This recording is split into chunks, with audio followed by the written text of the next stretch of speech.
have a lot of athletes training here, which is amazing.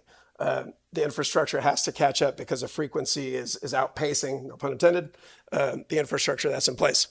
The growth is faster pace than the political initiatives. That came out when we did this meeting a year ago, when we kicked this off. I would say just in the things I've seen with the comprehensive plan coming up and the efforts of the city council and the mayor and city manager and staff and Parks and Rec, I can tell you I'm pretty confident it's on people's radar now. Political pivots and leadership changes. I want to make a statement on that one that this is very common. Whenever we go into a city, you have term limits, you have leadership limits, and some of these initiatives are multi-year, 3 years, 5 years, 10 years, 20 years. You have different teammates and team players coming in and out. So that's fairly normal. The question is, how do you leverage that and be intentional as we change? And then county collaboration and logistics to promote Clermont. The county is handling obviously different cities, so there's a lot of opportunity there with its strength, but also to making sure that Clermont remains the diamond. Right. So those were a synopsis of the consistent messaging that we heard. Our overarching goal is to maximize quality of place, quality of life, and economic impact to attract and retain talent. So we want to make sure we keep the young up-and-comers here.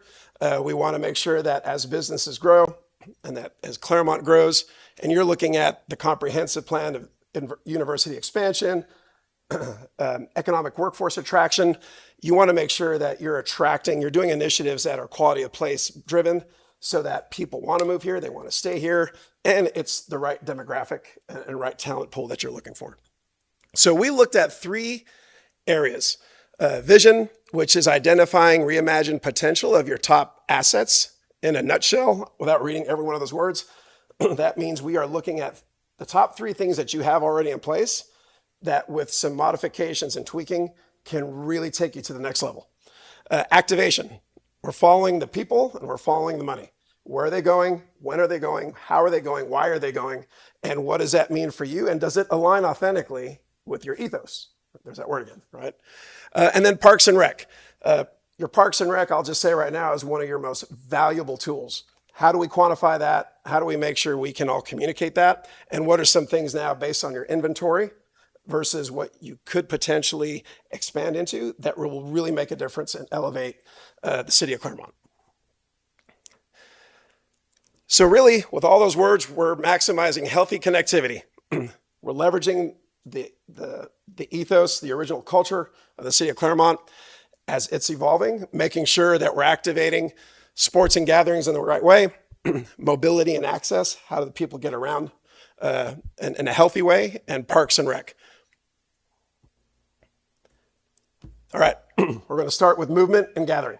So these are broken into different categories. These are your sports events, your existing sports, and festivals, and the potential of what you have. So you can see right now, obviously, baseball, softball, triathlon, track and field, wakeboard, water sports. You have a gigantic motocross contingency here. I don't know if you knew this. Ken Roxon just won the national championship, actually world championship in Supercross. One of probably, in my opinion, if you haven't looked that up, you should.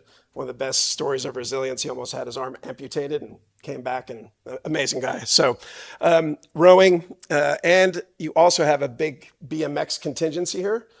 So Jaime, who's, I don't know if he's in the room, is one of the coaches and brings in foreign Olympians, but they can't train here because they're not a track, so they go somewhere else, but they live here.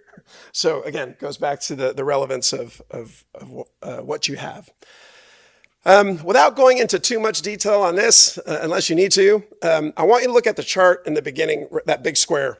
And what we did was we plotted out every month of the year in 2025. We pulled the data from sports and tourism to see how many people showed up for what event, whether it was a festival or sport, and we ranked those. Then we took a look at what was the temperature and what was your weather like. So as you can see, as where we are right now, May, June, July, and that red line above, as your temperature rises, your events go down. So you are heavy in spring, fall, and in summer months, you kind of drop. Event-specific impact. So if you're not familiar with economic impact in the sports tourism world, they take your visitors, they can take a look at where they travel. The data we use, you're going to hear me use a term called AI Placer. We do gigantic events, and every city we have to do a report to that city of how many people came, where did they come from. It's pretty amazing what the technology can do. So they can track income. They can't track specific names, but on the information on your phone, which is scary, they can track the economic impact of all the people who visited. How much did they spend in that amount of time? The other thing that we take a look at too, and this is something that I think would be great for you to dive into. A lot of times in the sports world, a city will say, okay, Shane, your cycling event was Friday through Sunday, and that's when we're looking at how many people were here. And I always challenge that. And I said, well, most of them arrived on Tuesday because they were warming up and practicing, and some stayed. So I think your numbers are bigger than this. I can't prove it. So this is coming straight out of sports tourism. We took a look at got some information from the National Training Center. So that teams are in here. Thank you so much. That really helps. And then we took a look at the Arts and Rec Center, which had a huge amount of influx local. So lower spending, but bigger volume. So what you see on events, and I'll kind of go through them real quick. You have National Training Center, soccer, fast pitch, the weekends at the winery, big number there. Triathlon, swimming, water polo, track and field, and that list goes on. Here's where it gets interesting. If you take a look at your top locations of where those activations happen, National Training Center, I think we probably all guessed that, right? Because it's built that way. 65,000 attendees. Waterfront Park. So economic impact, $7 million. Second highest in national training facility. And the attendees, and this attendee number is going to be different than the park attendee number you're going to see later, because this is tied specifically to events. I'm going to show a second metric for parks, Waterfront Park, and it's going to be how many people visited, including events and just recreation. So all in all, you have Arts and Rec Center right after that, 193,000 visitors last year. Hancock Park, 30,000. Lake Ridge Winery, 39,000. Legends Way Ball Field, 8,000. And Lake Louisa, 2,000. And as you look at that, you can start seeing where certain locations drive a lot of activation. Certain locations have low activation, but high spend rate because of people being attracted, have higher incomes. So there's a lot of different ways you can manipulate this and take a look at this as you are looking at specific metrics and strategies moving forward. One of the things that you also have the potential of are new festivals. So these are aligned with your ethos: water, action sports, cycling. It's all right here. So right off the bat, just in the world that I live in, I know Iowa has the Ragbri Festival, which is border to border, huge festival. Guess what? You're right in the middle of Florida. You are the perfect location. I think you should brand it.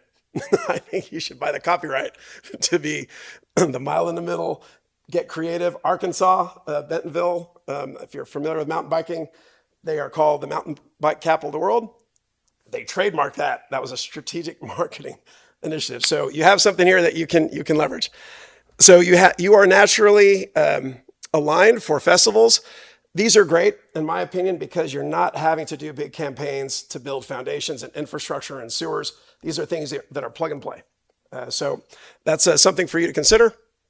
My World, this is a case study in Tulsa. We have the BMX headquarters there and the Grand Nationals.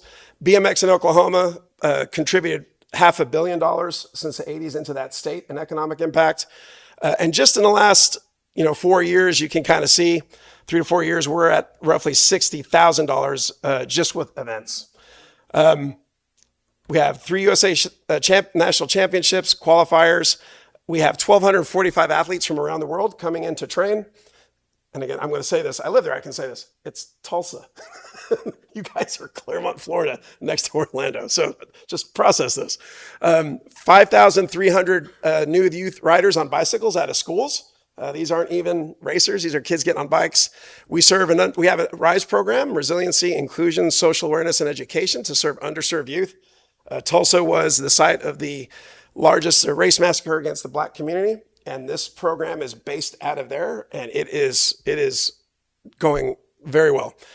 20 regional schools, 130 community events because it's multi-purpose, and STEM education. This was interesting. This is out of South Carolina. I put this case study up for you so you could see it. This was their world championship in 2024. That highlighted number, that's a $43 million economic impact. That was for 9 days. So again, you're naturally aligned for things like this. Also, too, with your foundations and your sports, one of the things I've found is that the foundations within the sport really can drive sponsorship dollars. So as for all of these who are looking at sports, baseball, soccer, everything else, don't forget the foundation. Corporations are more likely, in my opinion, for what I've seen, to get kids on bikes and get them learning and off their screens and outside. They love racing, they love cycling, but most of the time I'm seeing higher commitment letters or commitment numbers to the foundation. So as I finalize every little pocket, you're going to see 4 boards up here, which kind of are highlights of everything I said. So this board number 1, kind of reiterates and repeats some of that, so you guys can take a look at this. We're going to leave those here so you can soak those in. Okay, on to the second area, healthy connectivity. So this is creating safe and accessible trail network for all. And I use the word for all, really important. Love cycling. It's not just about cycling. It's about pedestrians. It's about, talked about mobility, golf carts, right? A lot of this, I think, with the way things are going, especially with electricity mobility, we have to be thinking bigger.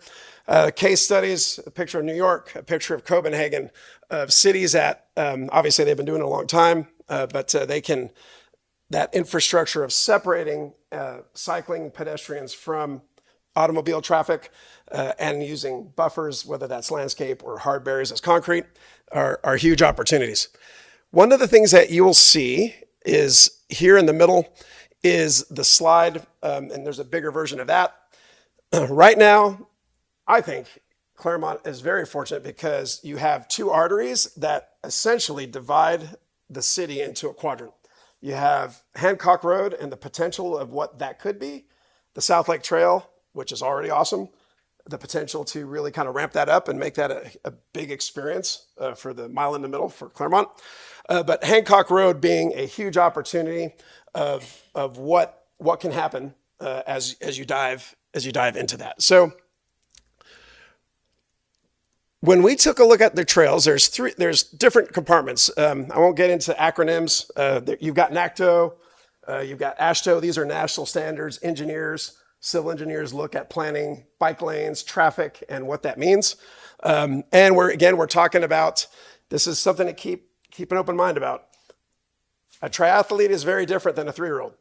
So when we talk about safe trails, even though I deal with a lot of Olympians, I'm always asking myself, would I send one of my kids to the grocery store on this trail?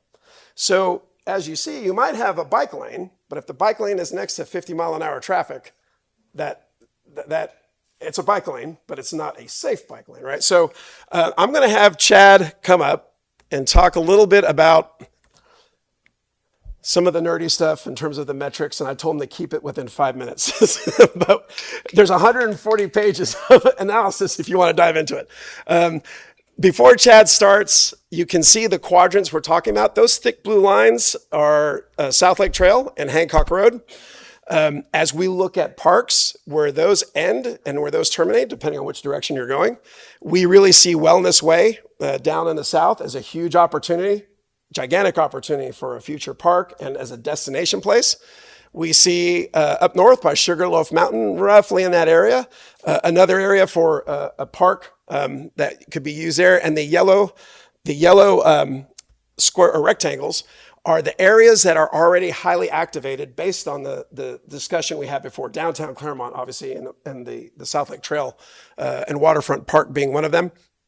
And then there are circles there because we can't forget the schools. So Chad's going to talk about 2 things. Hancock Road and why we focus on that. And then we're going to talk about the schools and why those are important now, but they're also important later as you finish the comprehensive plan and go backwards and try to pull this in. So, all right, Chad. Don't make him sleep. Thank you for that, Shane. The big lead up. Let's see, what are we talking about here first?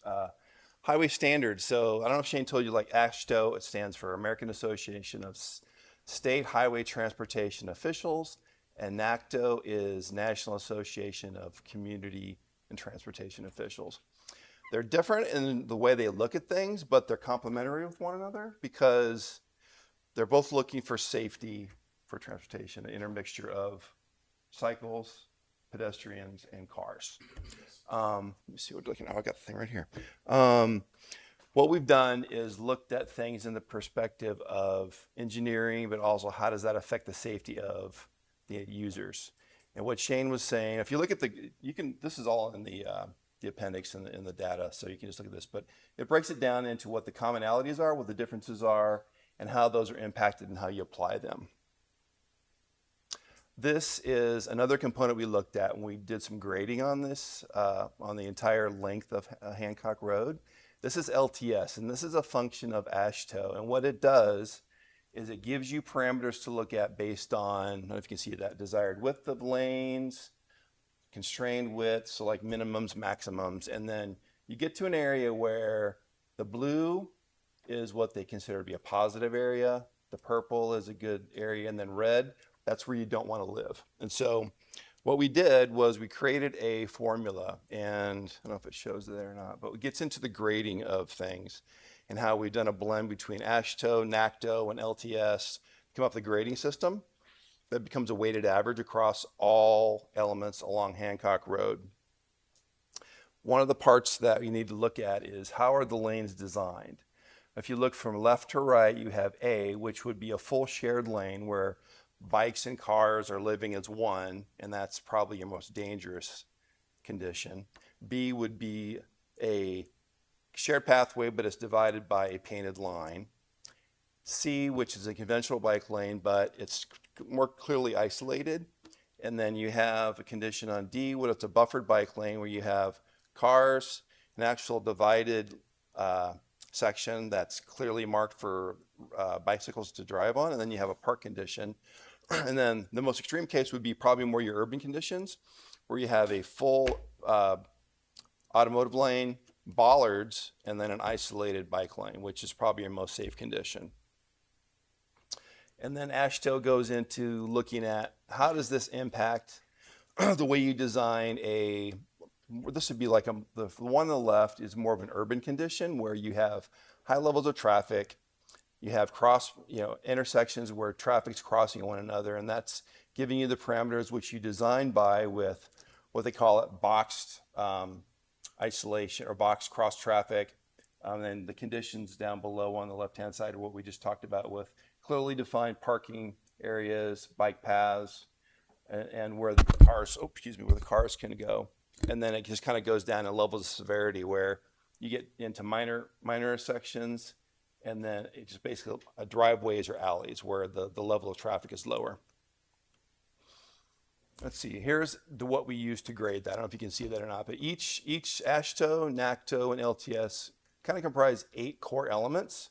And we each gave those kind of a numeric grade. And what we did was, if you can see the grid on the bottom, each one of those elements, if it met the criteria, got a grade 3, 2, 1, or 0. Same thing with LTS. It was kind of an inverse relationship between LTS, LT1 through 4. But LT1 would be, let's say, if you're comfortable with your child riding their bike as a 3-year-old on the road. Level of 4, you'd be like, no, I wouldn't be. I would say I'm not really comfortable with that. So, and the NACTO is looking at things from a different perspective, but it's also weighted on a numeric component. And then the grades, you can see that they're given a letter grade from A to F. And I'm happy to report, I only think you had one area that was an F. But Hancock Road, we looked at things from north to south with zone A through zone E being areas that have been fully developed and have been in use for quite a while. Zone N and zone S are areas that are in develop right now. primarily by Lennar. You have Sugarloaf Ridge and Wellness Ridge to the south. And then each of these 8 zones are broken up into the major intersections within those. And those are your scores. So I don't know if you can see that, but Zone A went from C's to B's. Zone B went primarily C's and B's. C, primarily B's and C's. And then when you start getting into zone, I can see that, but zone D here, that's where you get into some of the older neighborhoods and things get squeezed down from multi-lane roads to one road where you have a tighter right of way. That's when things started to get really challenging because you have cars battling with bicycles or pedestrians. You have challenges with sight lines, utilities, things that could become a challenge. And those typically scored lower and in F's and D's. And then when you get down to zone E, that's an area where it's not really fully developed yet. You can see this, but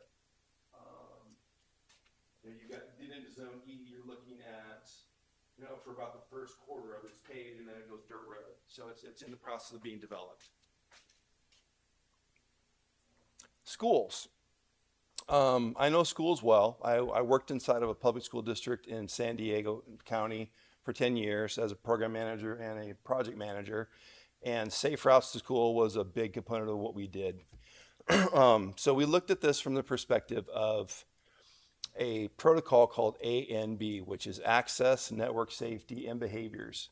And so what that means is access to a site. Would you be willing to let your child ride their bike or walk to the school?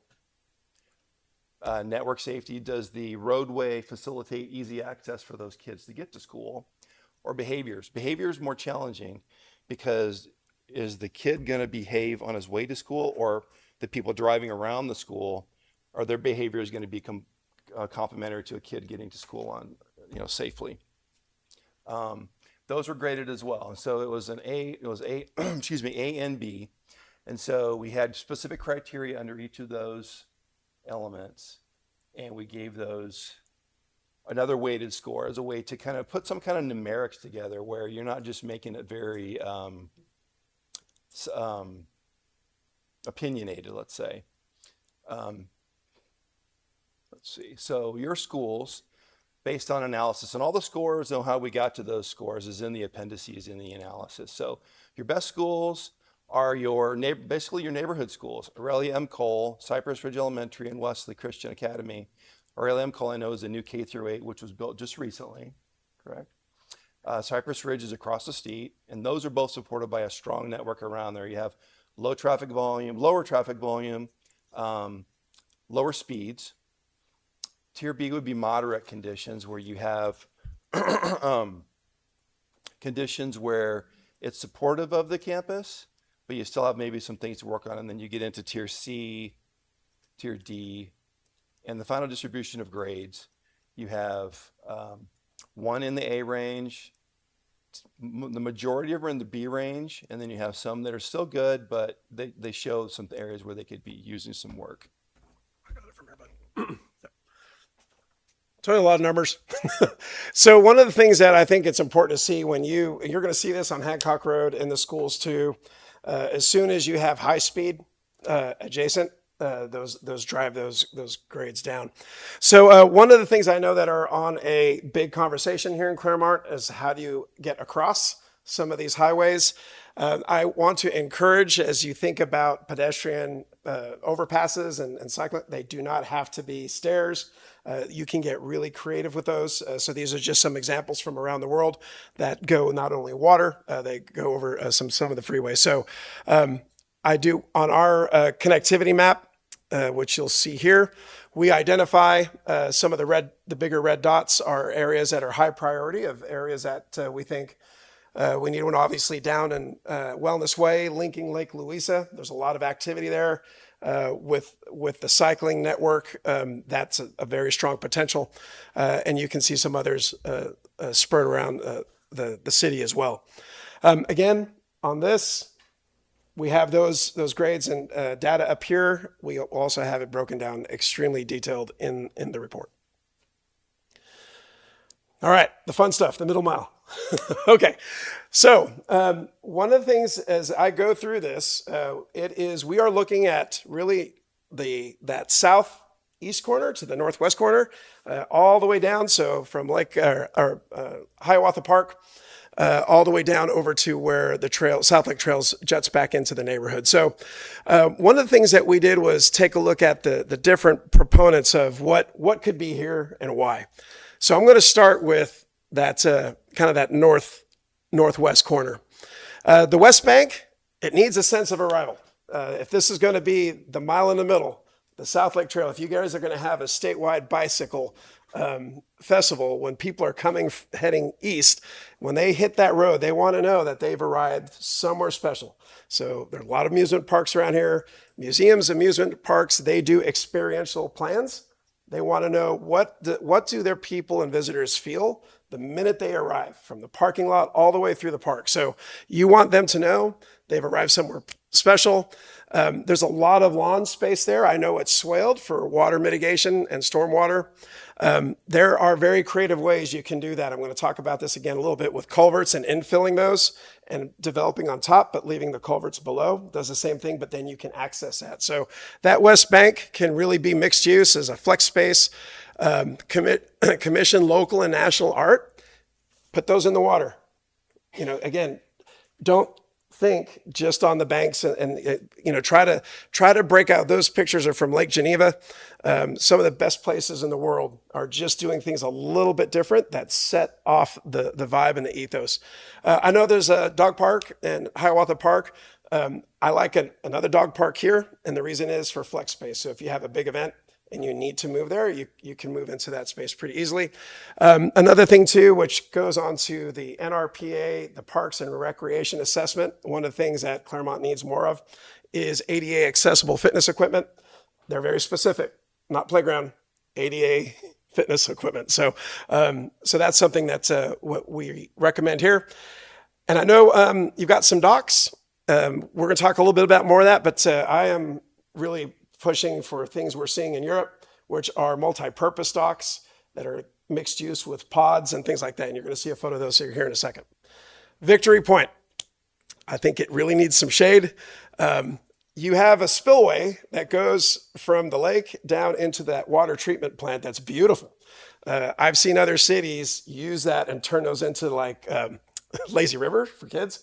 So that whole area right there, a retail public-private partnership for pods, small retail, stand-up paddle boards, things like that would be amazing.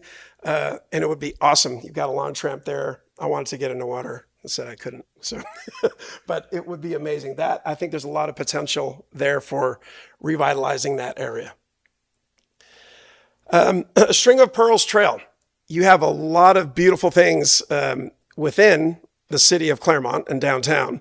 We talked about that experiential plan. So when somebody comes to visit, not all of them are going to be cyclists going across Florida. Not all of them are going to be training for triathlons. Like me, I used to travel with 4 kids, right? And one's on a balance bike. I've got my bike, and we are going 1 mile an hour, maybe. I think you have a great opportunity. You have 2 wonderful anchors and a string of ponds and history that link those two, where we mapped out and did a topo of a family bike trail that you could activate, and you could make that a place-making thing. You could bring it through down, like different spots could be sponsored by different locations, or if they're able to climb, there's one hill here. You're not getting rid of that one, right? But if you can climb that one and they get on video, they get a free beer somewhere. City of Greenville, South Carolina does an amazing thing of place branding and kind of geocaching within their city.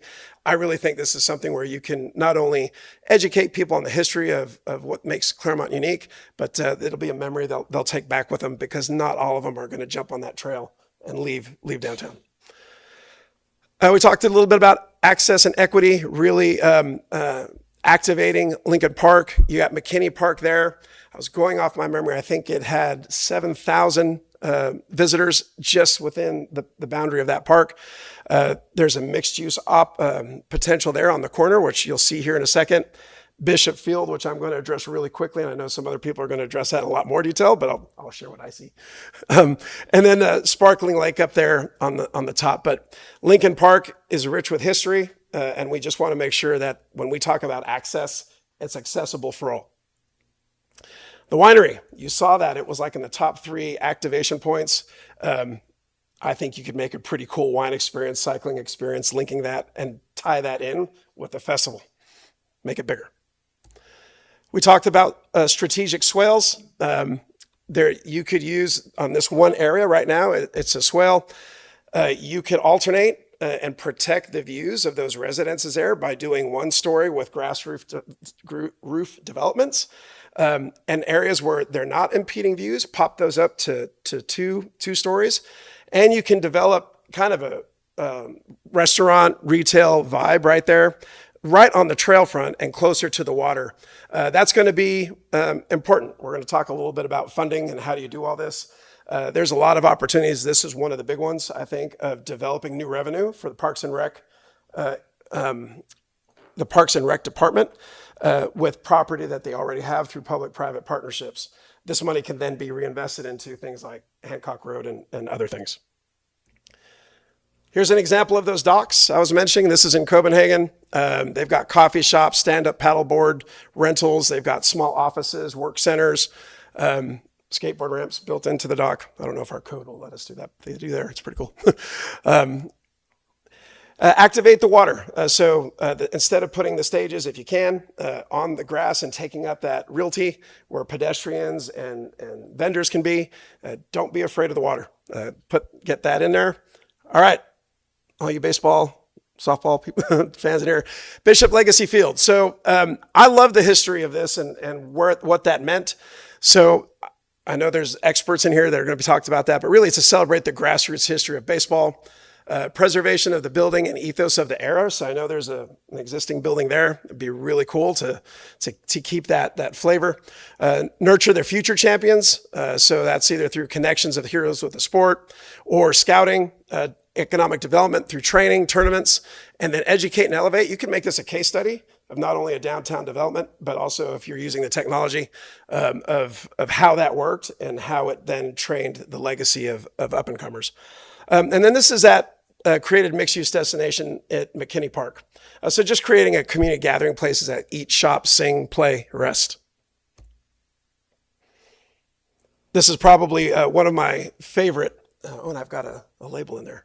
One of my favorite ponds or lakes right there. So I think with the double reflection of sparkling lake, did I say that right? And adding a fountain in there, this could be a destinations point because you've already that's one of the highest numbers of concentration you have when we took a look at our AI placer data of people going on and off that boat dock. Triathlon celebration art. This was something that I think Fred Sumner's group had. They've been saving the medals from all the different triathlons that have been here in Clermont. There'd be a really cool place right there by Sparkling Water Lake. I think that would be one of those opportunities. You could, again, put that there or put it in the water.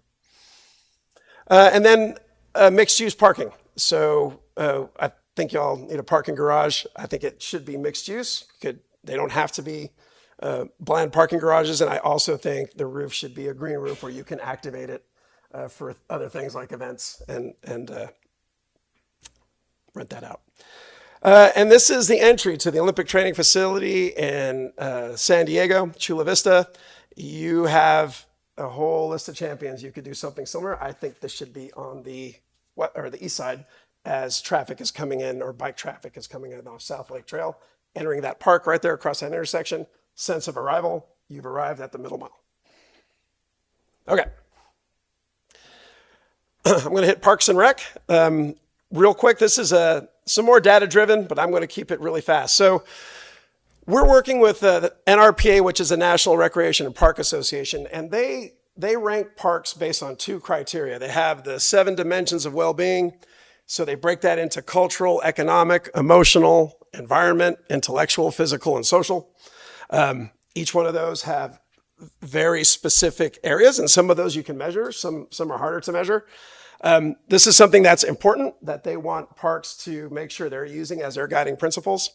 They also have a document in terms of how do you evaluate your park, your use, and the quality. What was interesting when I dove into that is that those two forms don't align. So you have 7 dimensions of well-being, but then the evaluation tool to how you evaluate a park doesn't necessarily mesh. So what we did was working with the leadership team at NRPA directly, and it's pretty cool. Clermont is actually the first project to go through this, and they're pretty excited. I met with them last week, and they were asking if they could get a copy of this, and I said, no, not yet. I want to make sure you guys see this. But it's something that their demographics team have not been considering. And I think you all are going to be a case study here in the next few months. But without me going through every single one of these things, we created a matrix, and and thanks to Brian and his team, they've been very patient. We've been digging into every park. How big are they? The activation number that I referenced earlier. Do they have picnic tables? Do they have an amphitheater? Do they have food? Do they have programs? What kind of programs? Where are they held? Is the park just on a piece of grass with trees, or does it have a pier? Does it have nature trails? So we went through and created this ranking system, and then we took a look at other national studies and put a priority multiplier on top of these, and identified how your parks stack on a quarter using this kind of hybrid matrix for NRPA. So good news, you guys, parks are amazing. I'll show you a quick synopsis of all those numbers. When you look at activation, right now, the leading activation economic driver for all healthy gatherings, events, programs, festivals, and accessible quality of life initiatives for all members of the community are your parks. So NRPA, their national kind of guideline is they like 10 acres of parkland per 1,000 residents. You're at, that's about 530 based on 53,000. We're at around 360 acres. However, I put a note on here because you have so much water in terms of lakes, and those parks abut the lake with water access. I think you've hit the spot. They don't address that, and I'm going to address it. But I think you guys are heading in the right direction. In terms of your 6 most active parts, in terms of the grade scale you saw earlier, Waterfront, Arts and Rec Center, Hiawatha, Park Pal. I've learned to say that. Hancock Park and Lake Felter. Those are your top 6. Now, here's what's interesting. You have a score of Bs, you have a couple scores of Cs. I want to make sure you understand what the difference is. When I looked at NRPA's requirements, if you had a conservation and sustainability internal document that you practiced and that you taught, your score would go up. That's one of their big ones, right? And then nature access, that's another one. So you could have a park that's heavily active with sports and gets used a lot, but you might have a park that has the same thing, but they have access to water and fishing and a canoe, so they get the higher score.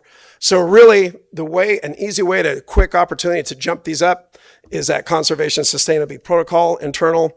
And then I kind of broke down Arts and Recreation Center. We'll see here in a bit. Access to nature. You guys have a lot of property over there. We're going to talk about that. Hiawatha Preserve. This was interesting. Food. Now you might have food trucks, but they talk about food. So if you had a document that said this is how often food trucks are there and here's what they serve, and one of them is healthy, they look at things like that. So again, very different type of ranking. Here's your top 15 survey responses. So one of the things NRPA requires is that a survey goes out. So Brian and the team were awesome. They put this together and went out. So more pickleball, racquetball type facilities with shade and lighting, improve athletic fields and increase sports facilities overall, increase shade. You're going to hear the word shade a lot. Remember those summer months we saw?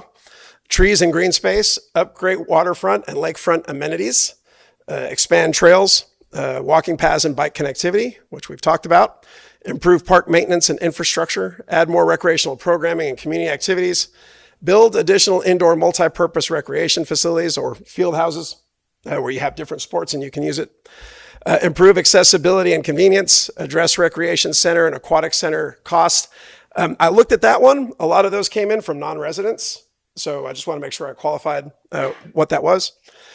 Improve natural area preservation, increase outdoor fitness opportunities, Parking management, improve safety and enforcement. I looked into that one as well. This was specific to the speed of e-bikes on the trail.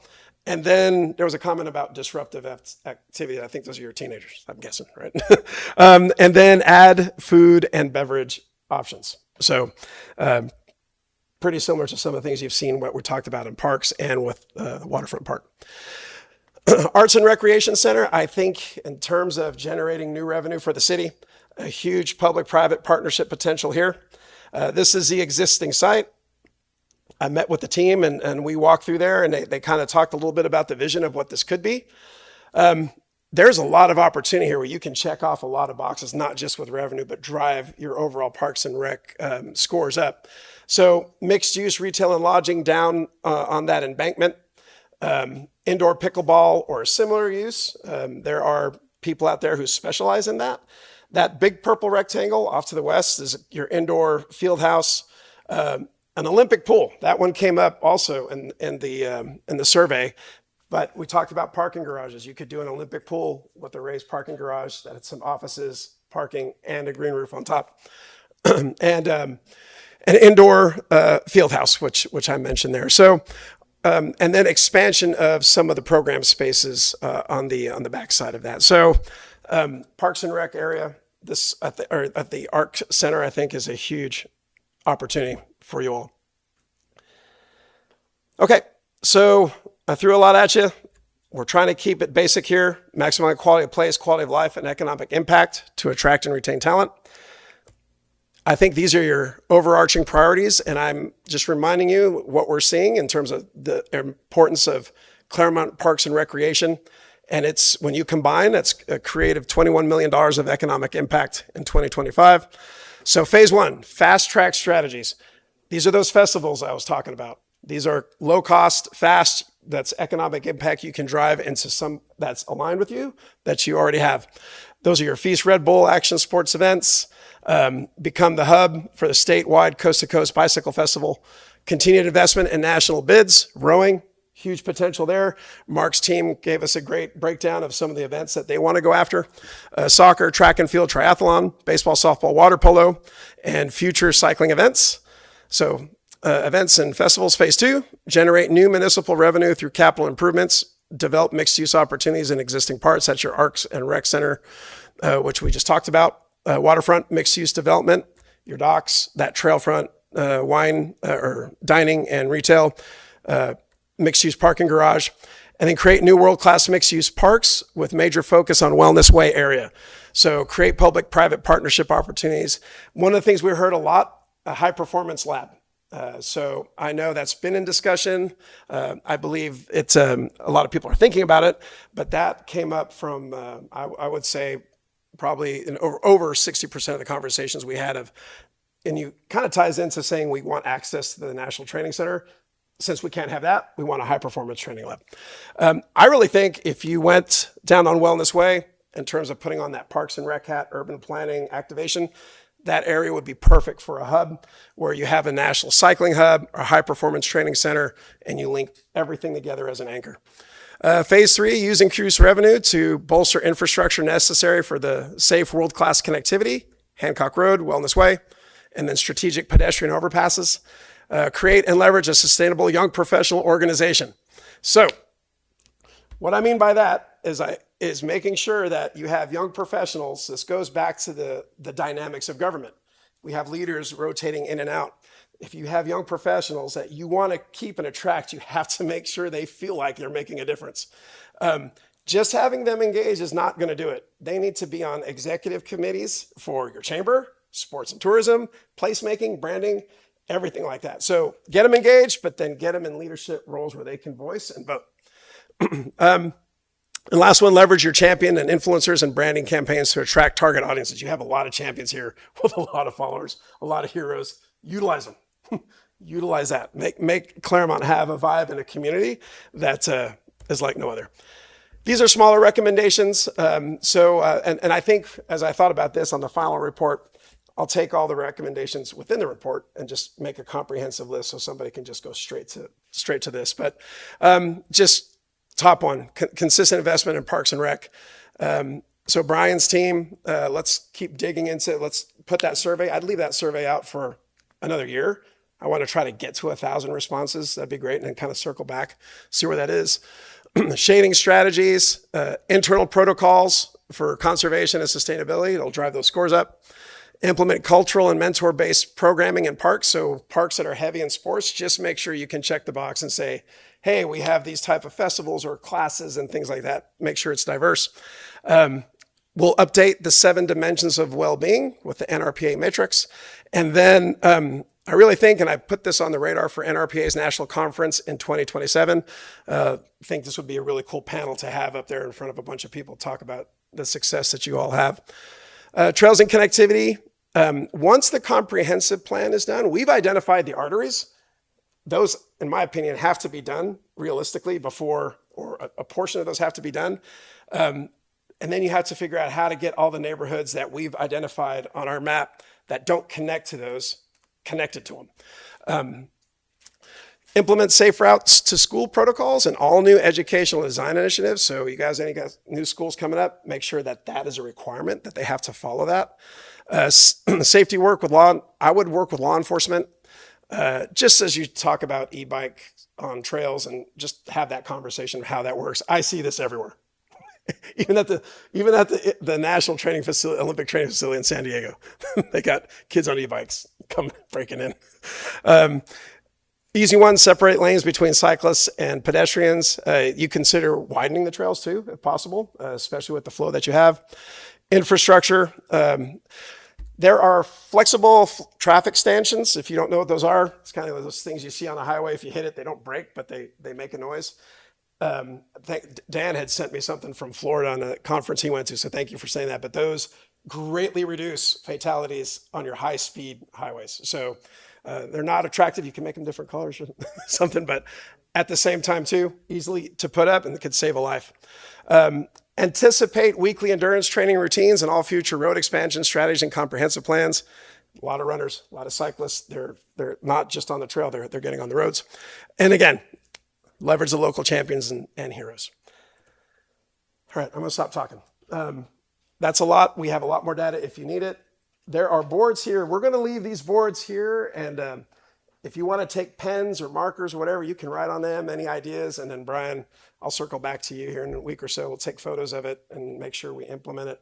But those are kind of a summary, now that I've spewed all of everything we talked about at the highlights. Any questions? Sponsored by Red Bull. All right, Mayor, I'll go ahead and unplug.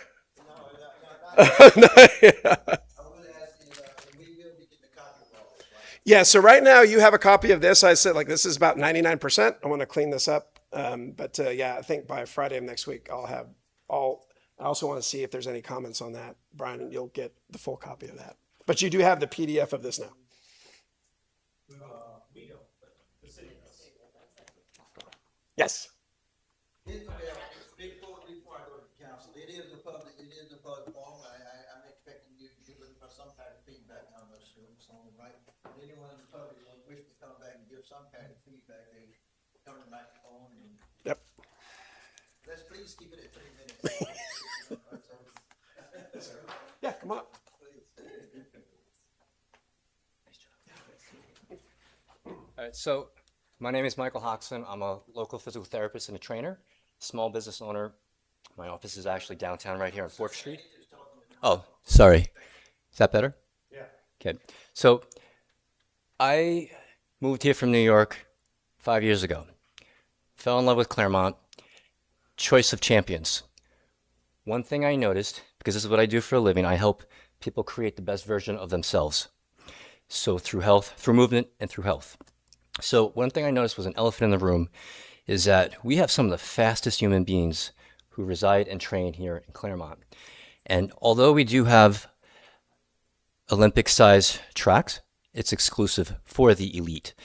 And although not everybody has access to NTC or Montverde or even some of the high schools, because that's really for our students, I would like to plant the seed, if possible. What if there was a Olympic-sized public track public meaning free access to those aspiring heroes that want to train like the Olympians that train and reside here, that maybe want to blow off some steam. They work 9 to 5, and they want a safe path in which they run instead of trying to run in the typical areas. A place where everybody, all economic statuses, all walks of life, they can just go at whatever given times rather than having to worry about access, time, membership, etc. So one last thing I'd like to say is, because I deal with people and improving their health, is that if you have a healthy body, it helps with a healthy mind. People think clearer. If you have more people who have healthy bodies, healthy minds, healthy community, not just our community, our great state of Florida, as well as the United States. So one little trickle effect can happen, and it starts with each individual. If there is somewhat of a more accessible, like if I was a trillionaire, honestly, God honest truth, I would open up not just one, several Olympic-sized tracks or track and fields, parks that have access so that anybody could do what they feel they're called to do. Thank you. I think track is the most impactful sport. Is that what the facility? No, I think it's one of the most freely accessible because there's a lot of runners, and it would be more safe, and they would be able to have metrics to measure themselves, engage themselves. And as far as other track and field events, there might be other athletes that could be able to train within these public parks. Because I know in New York, there's quite a few that are free, and it was the greatest part of growing up to have these type of parks. And a lot of them were city parks, or they were donated by rich people to give back to neighborhoods. But one of the things I noticed was it just brought everybody together. And some of these type of parks would actually be able to address a lot of the things that Shane was talking about. Okay, thank you.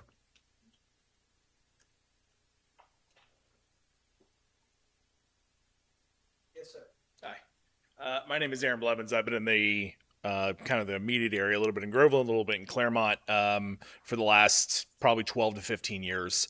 The most appealing part of that presentation to me was the expansion of the recreational buildings and public access buildings that I think around the Clermont Arc right now would be by far the best expansion of Clermont, I think, because we are clearly expanding homes by tenfold with the developments that are going on kind of all over the city.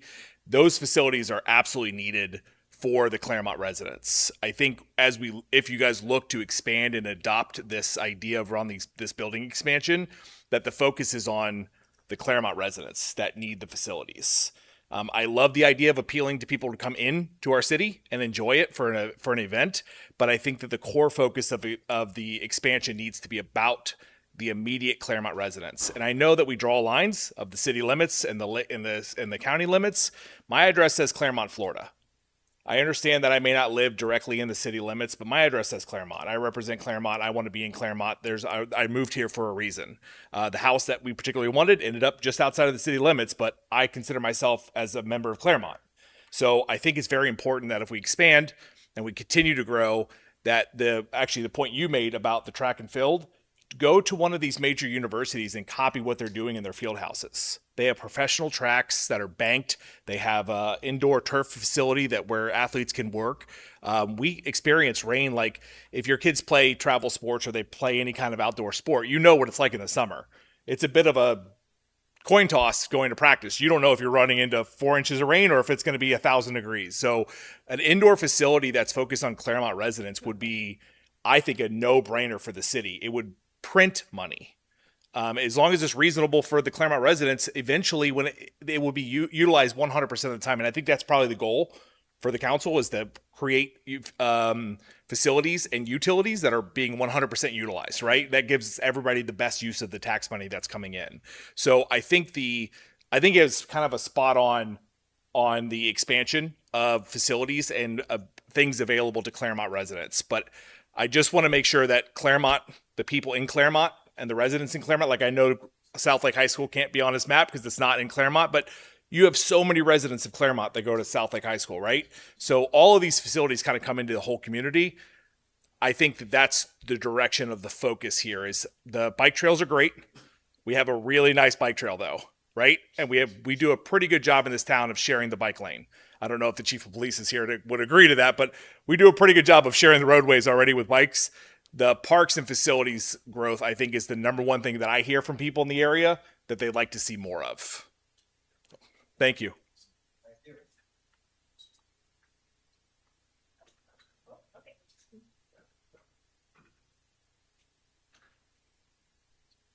Hello, my name is Anna Sinclair, 575 West Mineola. It's been a while. I just wanted to thank the team real quick. This is very exciting. Thank the council, thank the staff. And I know you mentioned the report was going to be like 90 pages. So I just wanted to make sure that the nerdier side of the public can access that. That will be me.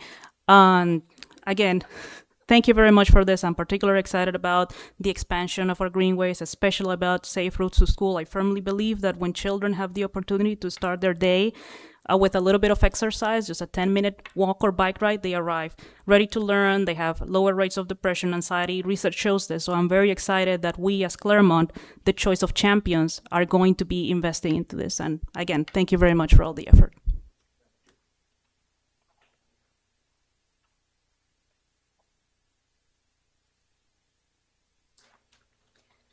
Yeah, I'll just say a couple things that I loved in this presentation. The mixed use development opportunity at the ARC.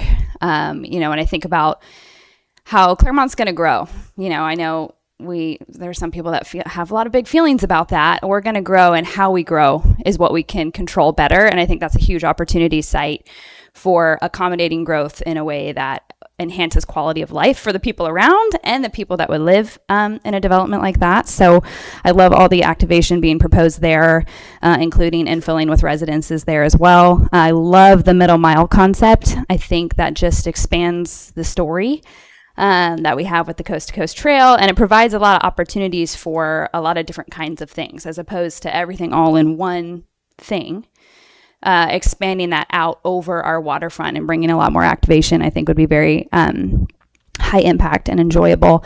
And then, of course, the greenways, the trails, the expansion of that's a contributor to the health of our community, the safety of our community, to transportation for our community.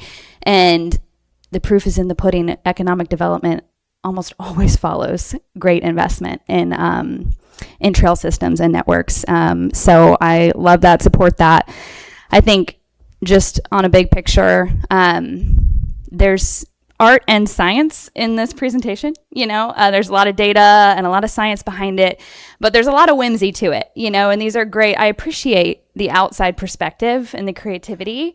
Obviously we're not going to be able to execute all of these things, but to think outside of the box a little bit more about what is unique to Clermont, what fits our ethos and our vibe, and what makes us so distinct. We have some really, really remarkable things. And so I appreciate the whimsy, and I want to see us embrace some of that creative thinking and creative solutions, not shutting down ideas before we know what's really available. There's unique funding opportunities out there. There could be a private-public partnership that unlocks something, but sometimes I think we shut down creativity before it really even gets a chance to get started. And so that would be my request as we look at some of these and we kind of see what we want to chase first. Let's have an open mind and approach things creatively. Anyone else?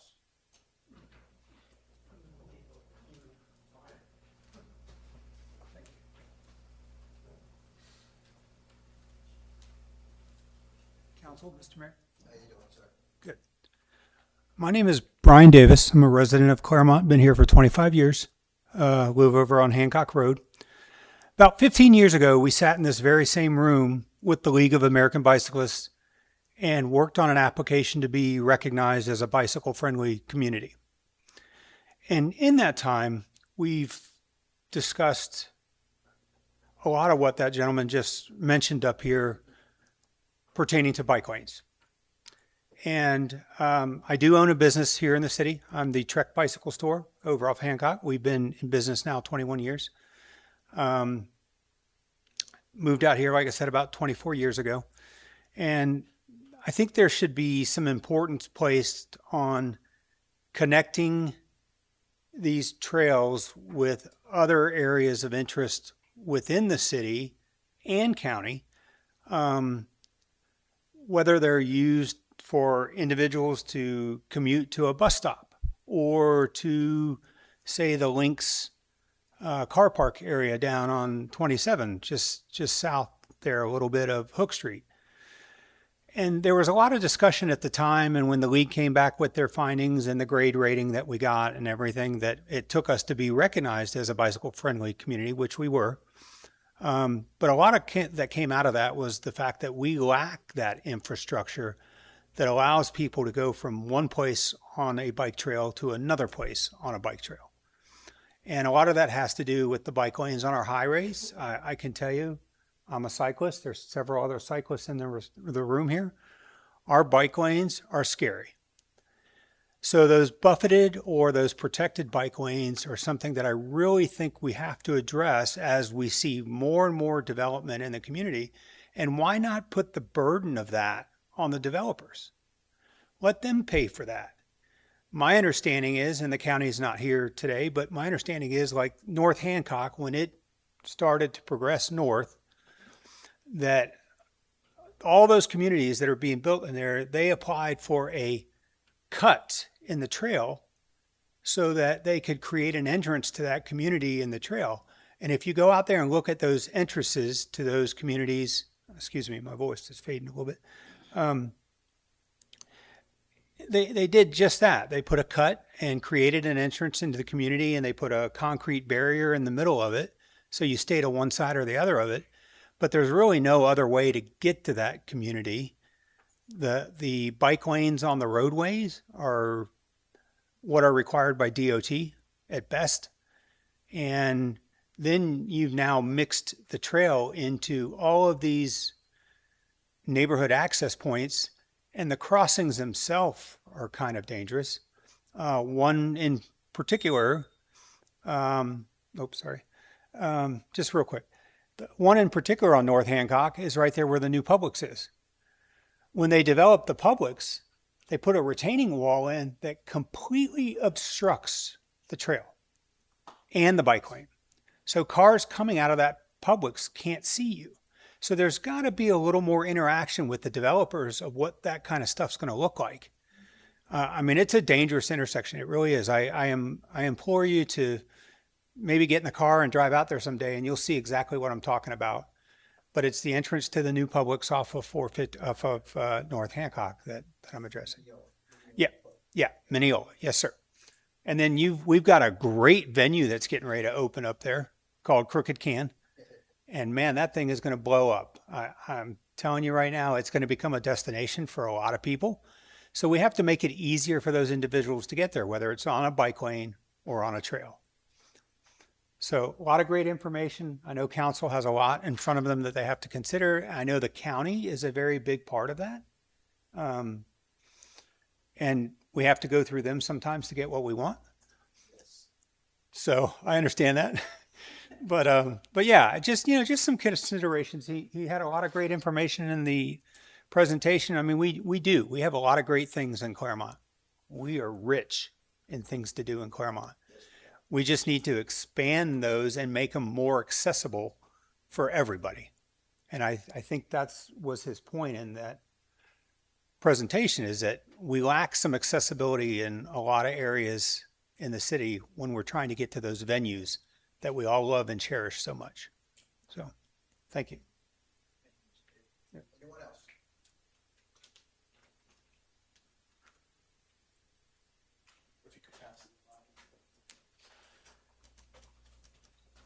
Hi there, I'm David Santiago. I'm owner of Double Play Training for baseball and softball here in Clermont. Miss Allison here came up to us a couple weeks ago about, revitalizing Bishop Field, and I just fell in love with the idea. I'm passing around some renderings. Can I ask you to hold off on that if you're talking about Bishop Field? Okay, you sure? It's the next thing on the agenda. All right. We'll get to that. You're gonna, okay, Was there anything on this? okay. Anything on the parks and bike trails and all? Bishop Field. Okay. I actually do. With these bikes and trails, these kids on these e-bikes, safety. I lost 4 players this season because exceeding speeds and all that. So safety. They're okay now. They're out for the season. That's all right. When I say lost. Yes, we have turtles.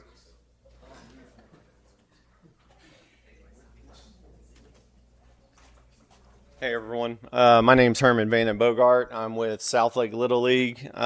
We rent out pretty much year round the Park Pals baseball fields, West Park, and partially Bishop Field.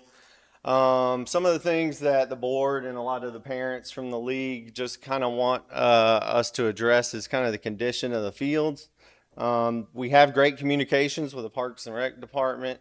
It just seems like things kind of move slowly sometimes when it can be things like, hey, a home plate's just sticking up too much or it's broken. And then, hey, we still have games going. We've got to do something quickly so kids don't get injured, which has happened, right, because of these things.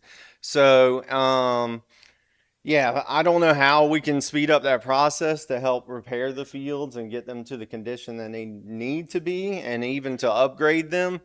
And I think even South Lake Little League and just Little League in general, with all the grants that they have, we're willing to even split that cost with you guys to help accelerate those improvements and to the aesthetic that you guys want and that he's talking about, right? To upgrade those facilities. So like she was saying earlier, like, hey, be open. I think to letting us help you guys. I think sometimes you guys feel like, hey, you're going to have to take all the burden. Where's the money coming from? We're willing to help, and Little League's willing to help as well. So don't forget about us. Hey, we love you guys. Hey, the fields look great most of the time. Hey, but when those things do occur, we need them quick fixes so the kids don't get hurt. So. We have 425 families that. Yeah, families. So, so probably kid wise, who knows? I mean, it's probably 450, 475, right? A lot of them have two kids per family, whatever. So, yeah, yeah. So there's a lot of families out there. We've even had to split our opening day because just there's not enough parking spaces, right? So our league's grown from 250 or so families to 425.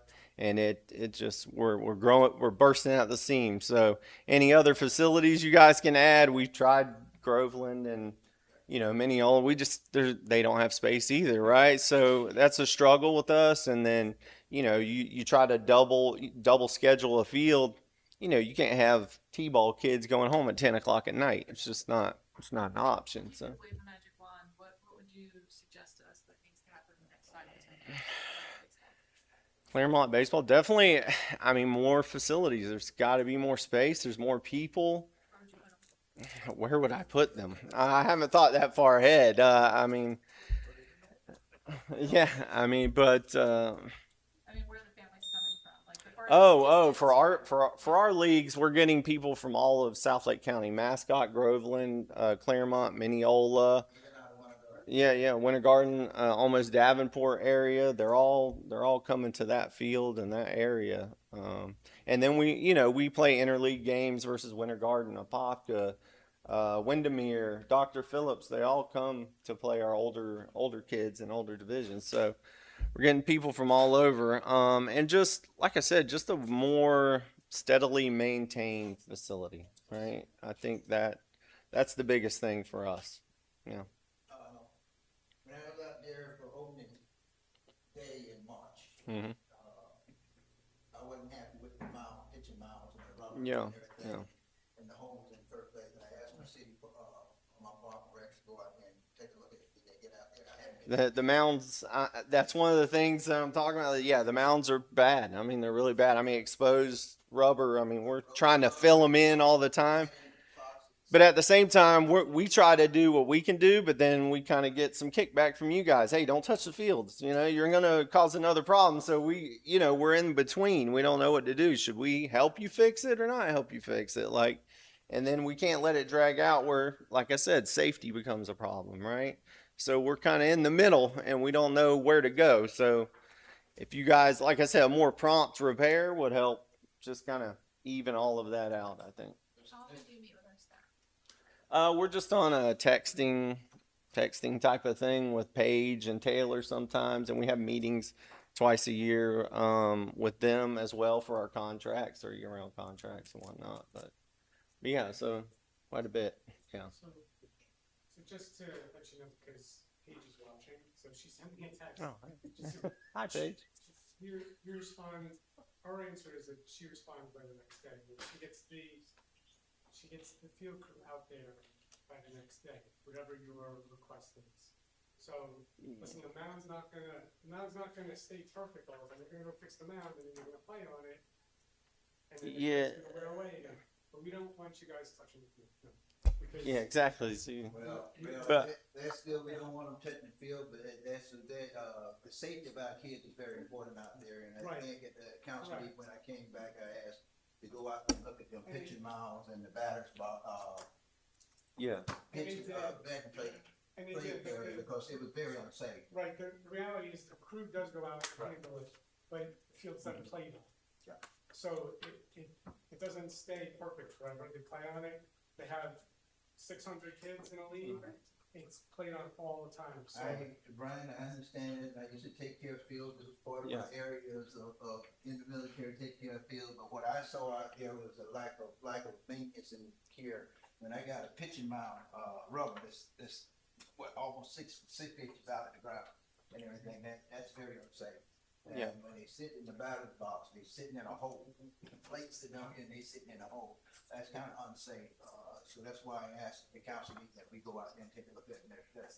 These kind of things for safety measures. Anytime safety is involved, when it's see that. It's like I went to Mineola one year, watched the softball team, and one of the first things I noticed was that from the exchange from the infield to the outfield, they had a big hump there. First thing I said, is somebody gonna get hurt. Sure enough, I think our chief of police got hurt that, well, he deputy chief that day, slid and went across and got hurt. Because these kind of things on the field are very unsafe. You gotta keep them level. You gotta keep the, bases level into the ground and the batter's box and the pitching rubber. I agree. I'm not So let's I'm not against keeping it safe. I'm just saying what the reality is. We get the feedback. Yeah. We send the crew out there. The crew handles it, but then the field's played on it. And if you play baseball, Right. You start the game and the Right. it plays up to the pitching rubber. By the end of the game, there's a whole 6 So we feet. maybe need to look at trying to go out here on a daily basis or whatever and just keep a look at them on some kind of schedule to keep them looked at. And I everything. So and I think a lot of it might. I don't want to hold the pole long. I don't want this to drag out. I'm just saying, I think a lot of it has to do with the material being used as well. Okay. If you have light clay that's very loose and you just put it in front of a rubber, it's going to disintegrate after one kid goes up there and shakes his cleat. I mean, you have to put the right material in place. I don't want to go back and forth. I'm William. I'm also with South Lake. I understand what you're saying. I live 5 minutes away from the park. I go to that park almost every day after they fix the field. It hasn't been one time they reclayed it. Yeah. That happened. That 6 feet that we have, that has nothing to do with one game overnight. That's a process that's been going on. We got bases that come off all the time. That's not one day. Those fields have not been maintained. Holes in the outfield have not been maintained all year. So if they're telling you they're fixing it, you might want to come out and check it after you're doing it, because they're not. That's all I'm gonna say. I don't want to get in on the Yeah. that way. Can we look at a schedule to maybe go out there and take a look at it? Because like I say, when I came back after the opening pitch out there in March, I think I let you all know it was very unsafe out there. I mean, as soon as I walked up and looked at the condition, I didn't have to walk on the field to see it. You know, I actually walked on some of the field. It was totally bad. So. Well, I understand what both of you are saying, because, the spring games will run anywhere from 4 to 6 games a day on a ball field, and it's just, you can put the mound clay in, that's what they're referring to, as mound clay versus the 80-20 mixture. You can put the mound clay in, you can water it, you can tamp it, and the next morning, the first person goes out and plays, and now you're stuck with a 6-inch hole all day long until you mound clay again. And again, it has to stay overnight, and it's a whole process. But I wonder if, as we go through looking at this year's budget, I would be very interested. I saw that on Lake Felter we have an organic turf material, which makes me happy. There's NIH studies about turf that have always made me anti-turf.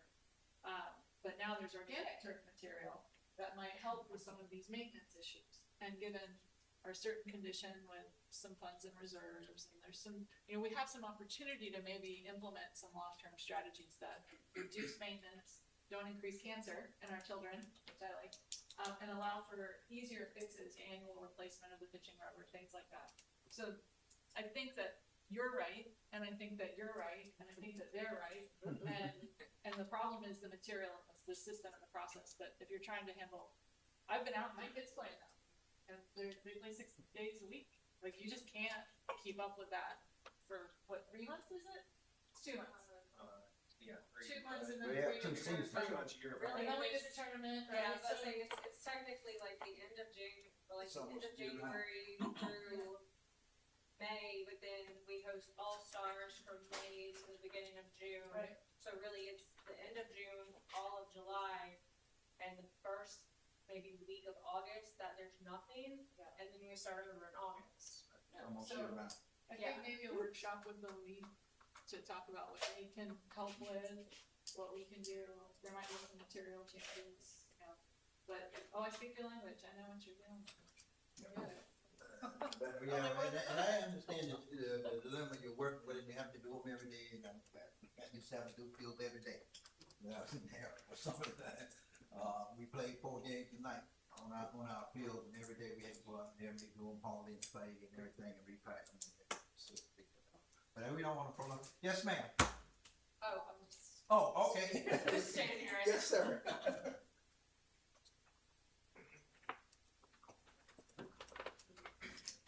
Council, how you doing? Mayor, Josh Castleman. I appreciate all you're doing. This topic's very important to me. I'm involved in Clermont Tri Club, also coach soccer with Southlake High School and Clermont Football Club. So there's just a couple things I want to bring up. One is we talk about designated bike lanes for commuting. But I was going to mention Gabby. I think she just stepped out. Did Gabby just leave? So Gabby's been here for the meeting, and she recently almost died in a hit and run. And one of the topics that we don't talk about much is we talk about how important triathlon is to the community, endurance athletes. And if you notice, one of the most contentious topics on social media, obviously, is cyclists on the roads. And I think that's something that needs attention more than just the cyclists that are out on the roads aren't just commuting to like the grocery store and stuff like that. There's a huge amount of cyclists that are training, and you can't train on some of the mixed use trails that we have here. That's more of like a recreation commuting type of thing. So I think we need to at least consider a designated bike lane that's more like 10, 15 mile loop, maybe say leaving from Waterfront Park, going out using some of the, roadways that cyclists come here for. People come from Miami, South Florida. I mean, cyclists are coming here every weekend and they're to ride these hills, and you're getting all this confrontation between the local, motorists and these people that are out here riding. So I think if we can think about a designated bike lane that's intended for training, not just commuting, I think that's something that would be worthwhile and save lives too.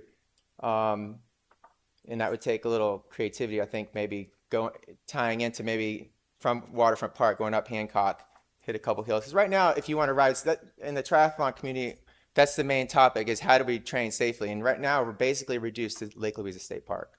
That's really it if you want to ride outside safely. And it's kind of like you can only do that, it's a 10-mile loop, and it's full. And we're doing that every day, and even parts of that, the road condition isn't great. So just something to think about.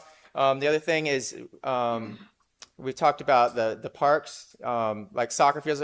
I coached my club team at Park Pals, Palatka, and this past season it was so uneven. The ground is so uneven.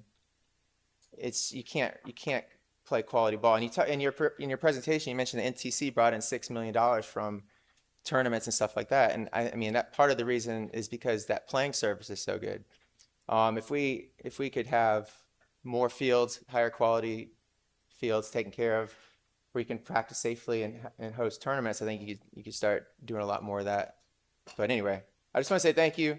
This is great. I'm excited about it. And if there's anything, we could do to help.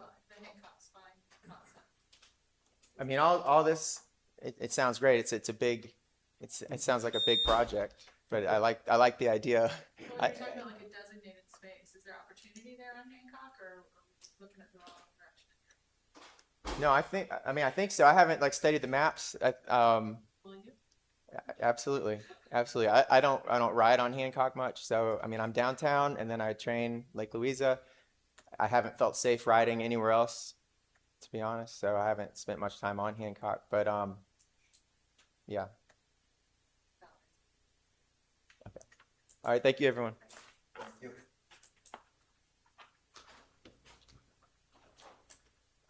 Good afternoon. Thanks for being here. My name is Brendan Curl. I'm Clermont resident. I know Josh. I'm glad he came up and said something, and I don't want to be up here too long. I just wanted to tag on to what he said because I'm a longtime triathlete. I used to come out here and ride 50, 60, 70, 80 miles on a Saturday. I'm did Team USA for a number of world championships at the age group level. One thing that he said about training with a dedicated loop, the people that come out here to train need to be able to ride 20 to 30 miles an hour on an average. So they're looking at doing that. You know, if you want to bring in the elites, they're riding 28, 30 plus miles an hour for 100 miles in a race, and they need to be able to do that. So the connecting trails that we have around here, some spaces are good for that speed, that distance. Other places are not. They're more recreational. Cyclists are worried about pets, children running out in front of them, just all of that stuff. So if that's going to be a thought that I just wanted to add on to what he said, is that you need to be able to plan for a 25 mile an hour average on that. So it's not, you know, just a local recreational commute of 5-10 miles an hour. They're really trying to move as far as being able to train goes. So I just wanted to add that. I thought that was important. At that speed with local roads, why do you think there's so much conflict between the people in cars and the people on bikes? Because if you're going 30 miles an hour on a lot of our roads, cars should be going at the same speed. So what do you think is the cause of this? Some of those roads that cyclists are going to use and ride 25 to 30 miles, I'll hit 40 or even 50 miles an hour coming down Sugarloaf. Maybe that's in excess of the speed. But to answer your question, some of those roads where cyclists are going to be averaging 25, 30 miles an hour, speed limit's 40 or 45. So they're going to get angry. Everybody's in a hurry to go where they want to go. Legally, by the law, if there's not a bike lane or a shoulder, or if it's obstructed, or if there's gravel or sand in it, cyclists can't ride in that, and legally they can take the whole lane. And sometimes you get large groups of cyclists who will do that because it's safer to take the whole lane than it is to try and ride through those obstructions, through that dangerous, you know, and nobody wants to hit the road going 10 miles an hour, much less 20 miles an hour. And so they do that, and that upsets people, and some people just don't like the cyclists. So we all got to kind of try and learn to live together. But if you really wanted to be forward thinking as far as embracing the cyclist community, and I have Team USA friends that come from Texas, North Carolina, Pennsylvania, Washington, to ride here and train here during the summers. So it's yeah, in the summers. So if you look at the I'm sorry, I don't want to be up here longer than the time, but if you look at the last Olympics that was in Brazil, a lot of the Olympians came here to heat train in the summer before going down there. So there's a lot to what he said about temperatures and stuff like that. Your average person doesn't want to be out there in that type of weather, really extending themselves, but there's people who will specifically come here to train just for the heat in the summer. Do you think that addressing training bicyclists is something that Clermont City reasonably can do, or do you think this is more a county issue? Like, do we have enough space and roads, in your experience and observation, to be able to serve that community, or is it bigger than us? Absolutely. I mean, I would go and do 8 miles of intervals on a 400-meter track. So while a 10 or 15 mile loop would be something that would be absolutely amazing, if you go over and look in Tampa, there's a Nathan Benderson Park, and it's closed off. There's no traffic in there. It's like a 1.5, maybe a 2 something mile loop around it. 2,000 meter long course, so it's 4,000 meters. So even if if it were just something that were smaller, I think it would get a whole lot of use if it was safe. And like I said, I mean, I started coming out here in 2006, 2007, doing those extended bike rides, and I haven't felt safe riding on these roads probably since 2014, 2015, to be honest. If it's, I know that he said something in his presentation about physically separating it, having some kind of physical barrier separating the traffic from the bike lanes. I think that makes everybody feel safer, because if whether or not it's somebody who you know will buzz you or throw water bottles at you or honk at you or do something like that on purpose, even if there's something there, they're not going to do that. If it's somebody who's not paying attention because they're on their cell phone or eating or changing the radio station or something like that, that a physical barrier is going to make them be like, okay, I'm not going to do that right now. Something to pay attention. If it saves one life, that's enough. Mm-hmm.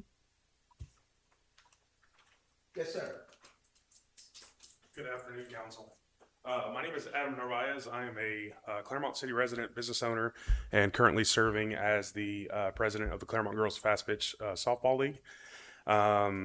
We also, to the point of the gentleman that was representing Little League, have a lot of field maintenance. I do not want to harp on Brian Page or Taylor. I really feel like they do a great job. I feel like it's maybe the next level and the step above. And Ms. Strange, to your point, when we talk about budgeting, I do feel like it does make a whole lot of sense when Brian and Paige explain that, hey, we're doing everything we can do in the limits of our budget and what our contract with the field crew allows us, right? We could probably complain enough. Brian would probably have no problem grabbing a rake and helping us out, but we try not to. Obviously, at Hancock Park, we have 5 fields. We have there are 3 bullpens, and they just get to beat the heck and back. I've got pictures actually on my phone that I was gonna email to Paige. She's more than willing to receive those and try to work those out. But I do think that might be the next level of something where they're handcuffed, right? If they're trying to work inside of their budget and make sure that they they're contractually. I know the gentleman who does the fields too, and he's kind of very by the book as well. So I get it. Nobody wants to work for free. I think other than that, I'll be super brief, because there was one other issue that I just wanted to address, and I think it goes to kind of the same thing. Allison, I think you and Chris Lindsay had spoke about like our spring season and how can we work together with spring games being there, but not starting the Clermont Girls Fast Pitch Softball League at a later date. The problem is, if we keep pushing our date out, we become ineligible to participate in Babe Ruth All-Stars, because they're wanting us to have so many games in before we can go play. So the problem is, even though Allison and Chris kind of had that worked out, Brian, I know you're still handcuffed by the resources of what our field crew can do based on their contract, right? Again, they're not going to go out there and they're not going to work for free. So, at this point as a board, we've decided to kind of step away from Babe Ruth, sadly, and do an alternate all-star experience, if you will, just because our spring season can't start, soon enough to get the games that we need in. But other than that, like I said, that's just hopefully what would be a small request or something that maybe you guys could look into. Other than that, Taylor's great, Paige is great. I don't just talk too much with Brian, but when I do, he's always pleasant. And that's pretty much it. We love the park. We love the field. We love to take pride. We too are willing to help. Obviously, we understand the liability. I get it. Somebody goes out there and trips on a rake, or I totally get it. I've even offered to say, I don't know if there's an additional insurance that we can, purchase as a league that, maybe covers us, just to try to help out. Cause we obviously don't want to put that burden on the city, but we're more than willing to, rake out a bullpen or something like that. But quite honestly, that's kind of the maintenance it needs almost after every use. Right now it's a little worse where there's holes and divots, and, if a girl rolls an ankle or something like that, we don't want that to happen. But again, very attentive to it. They're great. I think the next step is just being bound contractually with, what's inside that budget for us to work with. If it's needing more than what we're thinking, maybe I don't know. It's hard. I know everybody comes up here and asks for money. Right? There's only so much to go around. So we're trying to do what we can. I think another thing real quick was obviously I think the city is looking into going with a separate kind of concessions vendor, and that may be a completely different topic. And while that's great, obviously the league did make some income and make some money from that. And so I think an issue that we're going to be facing is if we have to continue to increase dues, we're going to have some players who are ineligible, and with that lost revenue, we are unable to offer scholarships or anything like that, much less be able to chip in or help. Like the Little League may be able to. Unfortunately, we're getting to a point where we would be totally reliant on the city and the resources of the city staff to help us with the fields and stuff like that. So yeah. So first part of the start of your season. Yep. Issue isn't a budgetary issue; it's a logistical issue.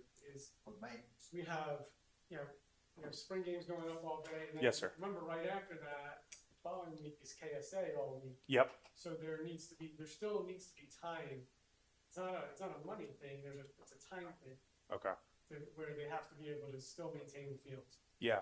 And then the second thing, which we haven't gotten to during the process of evaluating concession vendors, and we've spoken to Chris, and so he knows that our intention is to present to council that we know how much money that you guys brought in, you bring in, yes, sir. that we would still try to make you whole.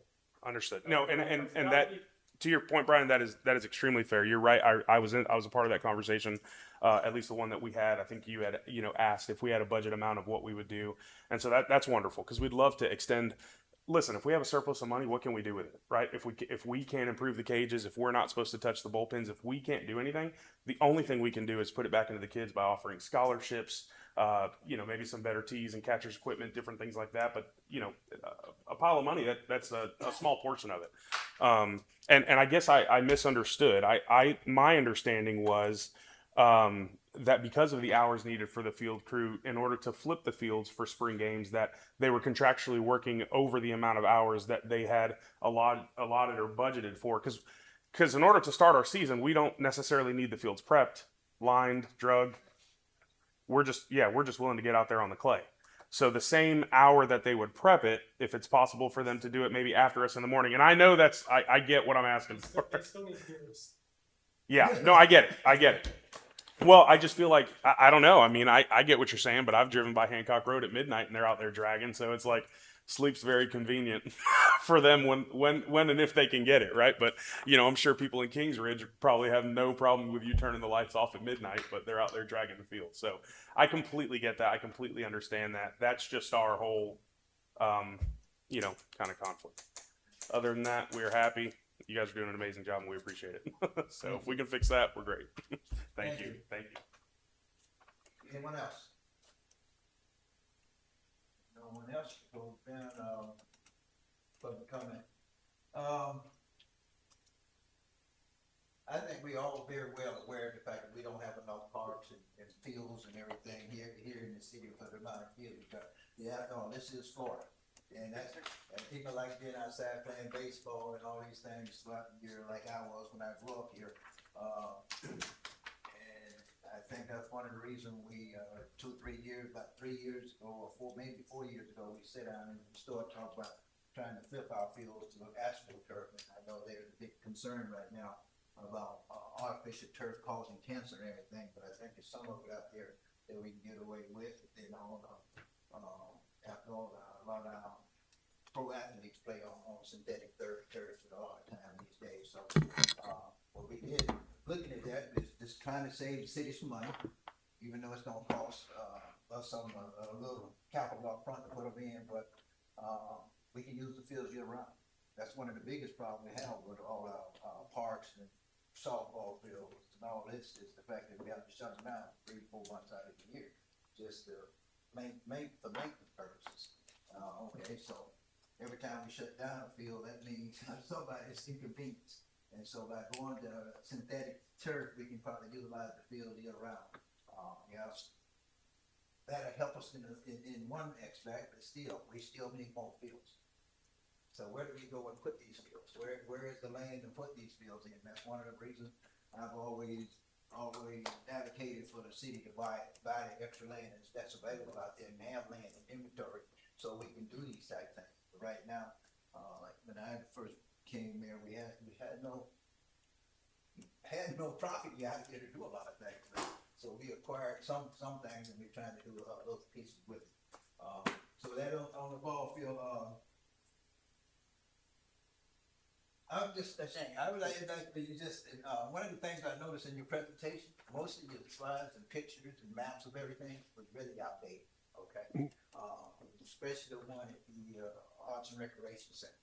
Okay. I noticed that you had one area where you talk about the Olympic pool.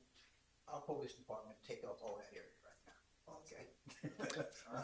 Yeah, you had it off over the side with all the pine trees, you had the Olympic pool and everything, you wasn't showing the police department that's been down there for years. Are you able to find that slide? Shane? Yeah, I think, yeah, the police department is on the north side of that.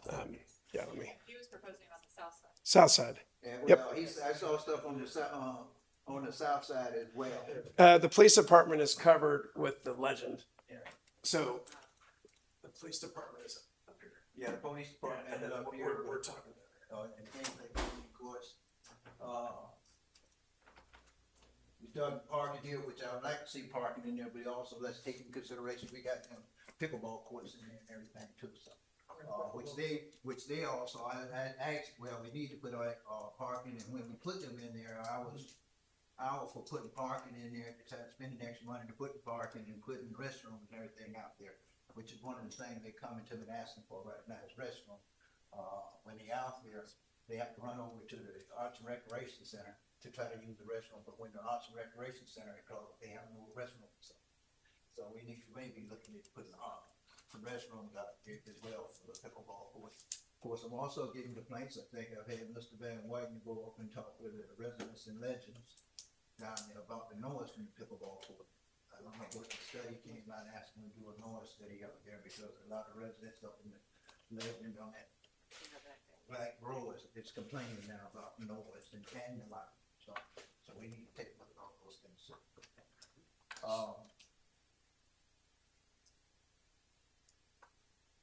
And then I love the presentation. I like all these things. I like to connect walkabilities and all this here.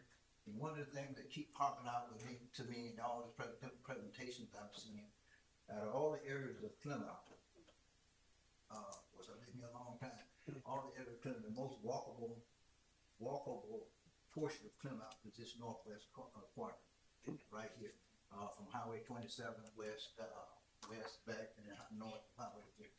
You know, and as I drive around the city of Clermont every day, in different parts of the city of Clermont, I don't see anybody walking as much as I see them walking out here in this area. Yep.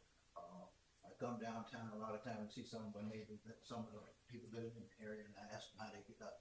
They tell me they walk down here, and so we have the people out here walking. And I think that can contribute to the fact that a couple years ago, we started making sure we had sidewalks. Yeah. And everything. You got those. A lot of these places, our city have done a great job. Public Works have done a great job putting in a lot of different sidewalks in that area. So a lot of people are utilizing, but the back trail, there's no back trails on either road. Yeah. Of course. This may sound archaic, but that doesn't bother me because I grew up running these same streets. Yep. Used to have to run all these streets and training every year for track and football. I used to have to run from McKinney Park, Bloxham Avenue, Pitt Street, East Avenue, back up to Soto Street 3-4 times a day. The coaches used to make us run. We didn't have the lane to run. Yeah. Of course, there wasn't much traffic either. Right. I guess that's why the back trail a little bit longer. We have the sidewalks out there. I am very concerned with, as I keep preaching, council meeting, I'm very concerned with e-bikes and the speed of e-bikes. I think Mr. Wall is working on policies and everything to try to control some of the bikes. I heard one comment about speed on trail for e-bikes to go. That's very concerning to me. And if it was any way we can separate and have special lane for e-bikes to do their speed, I would love to have it. But right now, it's very dangerous on our trails and everything because these speed, I know our trails have a 15-mile-an-hour speed limit on it. And when you got people out there walking, I see people out there in wheelchairs and all these walkers and everything, that get to be very dangerous. That's concerning. That's why I have our lawyer and police department are trying to work on what we can do to try to keep it safe. Yeah. So I appreciate you looking into all that. And I would love to have designated bike lanes. And you're right, we have the fastest zip code in the world. Fastest man in the world. Actually, we no longer have that. We can no longer claim that because Mr. Noah Lyle actually moved out and moved over into Mount Bird, if I'm not mistaken. So now Mount Bird has the fastest. Oh my gosh. Okay. Why is that? We used to be the home of the last 4 fastest in the world. Why aren't we anymore? Because they moved out. Why? They found a new home and decided well, Noah Lyle got married recently, and I think he just purchased a new home. In my understanding, he moved to Mount Bird. I thought that he told me he was moving up into Howland Hills again. Later, they tell me into Mount Bird. I think we still have a couple of Olympic stars that still living here, but the fastest man, in my understanding, he moved. I can't tell you why he moved. Anything. Maybe that's something to do from I there. think it's important we know why people move here and then why they leave, because I think that helps us to make informed decisions. Maybe it's a personal choice, but maybe it has something to do with the environment that exists here. Maybe not. And another question, you just noted that it drops in activity in July and August. Could that be to the fact that the school's out, most of the kids and parents are out of town on vacation? It could be. I was correlating it more towards, yeah, that's a good point. The feedback I got was mainly weather. However, he's got a good point. You do have elite athletes. That's a smaller group that come here and train purposely for that. A lot of our sport too did that as well in BMX. But yeah, it was more so the feedback of weather, heat, and then lack of shade in some areas. Those 3. Again, I guess being a native Floridian, that don't bother me. I hear other things about shade, and shade is good sometimes, but we train outside the shade. They wouldn't allow us to be in the shade. Right. I know times have changed, and everybody moved here, and this is what they call the Sunshine State. Yep. So when you come in, they expect a lot of sun and everything, but it is that good nowadays. With the rule changes and everything, the house on the shade is better than but I guess, like I say, I'm old time guy that's been here all my life, working out there in the heat and the sun and everything. That just doesn't bother me. I think though, I predict there's going to be some kind of app here in the future where we can sit there and pop a pin and populate this area, and it'll tell you where everybody goes during those months. Okay, I'm just curious. Well, I do know that a lot of people like myself during the summertime, I usually take vacation. I'll be gone for a couple of weeks to get myself and all. So I'll be out of town. That has something to do with it. If you tell them it's supposed to be well in the heat, we have to do something like. I'm sorry, I can't change the heat. Right. So, we can look at putting more trees out there. But I think Mr. Mayor, the point is that Disney sees a bump in June, July, and August when people are on vacation. Right. So tourists aren't the citizens of Clermont ever. So whether we leave on vacation is irrelevant. It's why do we have so many people coming in the spring and the fall, and then we don't have people coming in the summer. And then in the tourism office, I don't know if Brian talked to you about this, but one of the things that we really never as a county been able to track is the impact of triathlon and endurance sports training on our economy, because they're not coming and staying in hotels. I mean, that's something, it's just been kind of we know it's here, we know it's been here, but we don't really know where they're going, where they're staying. And that's why the survey technology that you were using is helpful to be able to kind of track that. And as the mayor was talking, I thought, is there a scenario, and this is coming from a place of ignorance, is there a scenario where e-bikes and road bikes for training could share a lane? Oh, sure. I mean, and there's, and for at least in my world, personally, I categorize e-bikes in 2 very different buckets. You have e-bikes that commute, mountain bike e-bikes. Those, based on all the other cities I work with, that's not the group necessarily they are focusing on. It's more so your younger kids who have access to these e-bikes, then they soup them up, and then they're using the bike trails, right? So Stay on that. So we're not talking about e-bikes. We're talking about people who are making the bikes faster and then using them on trails where other e-bike users are okay And I would say that obviously there is some overlap. You're going to have some of these e-bikes moving pretty quickly. That is a commuter, right? For sure.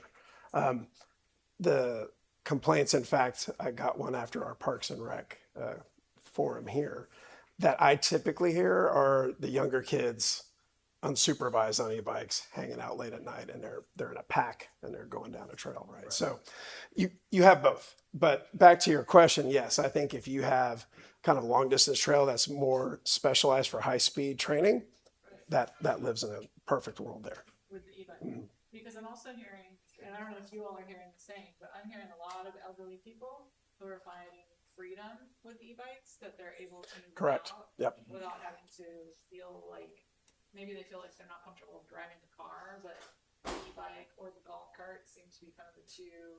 That's what I'm hearing. Yeah, well, Or what are you hearing, Bill? I mean, you're.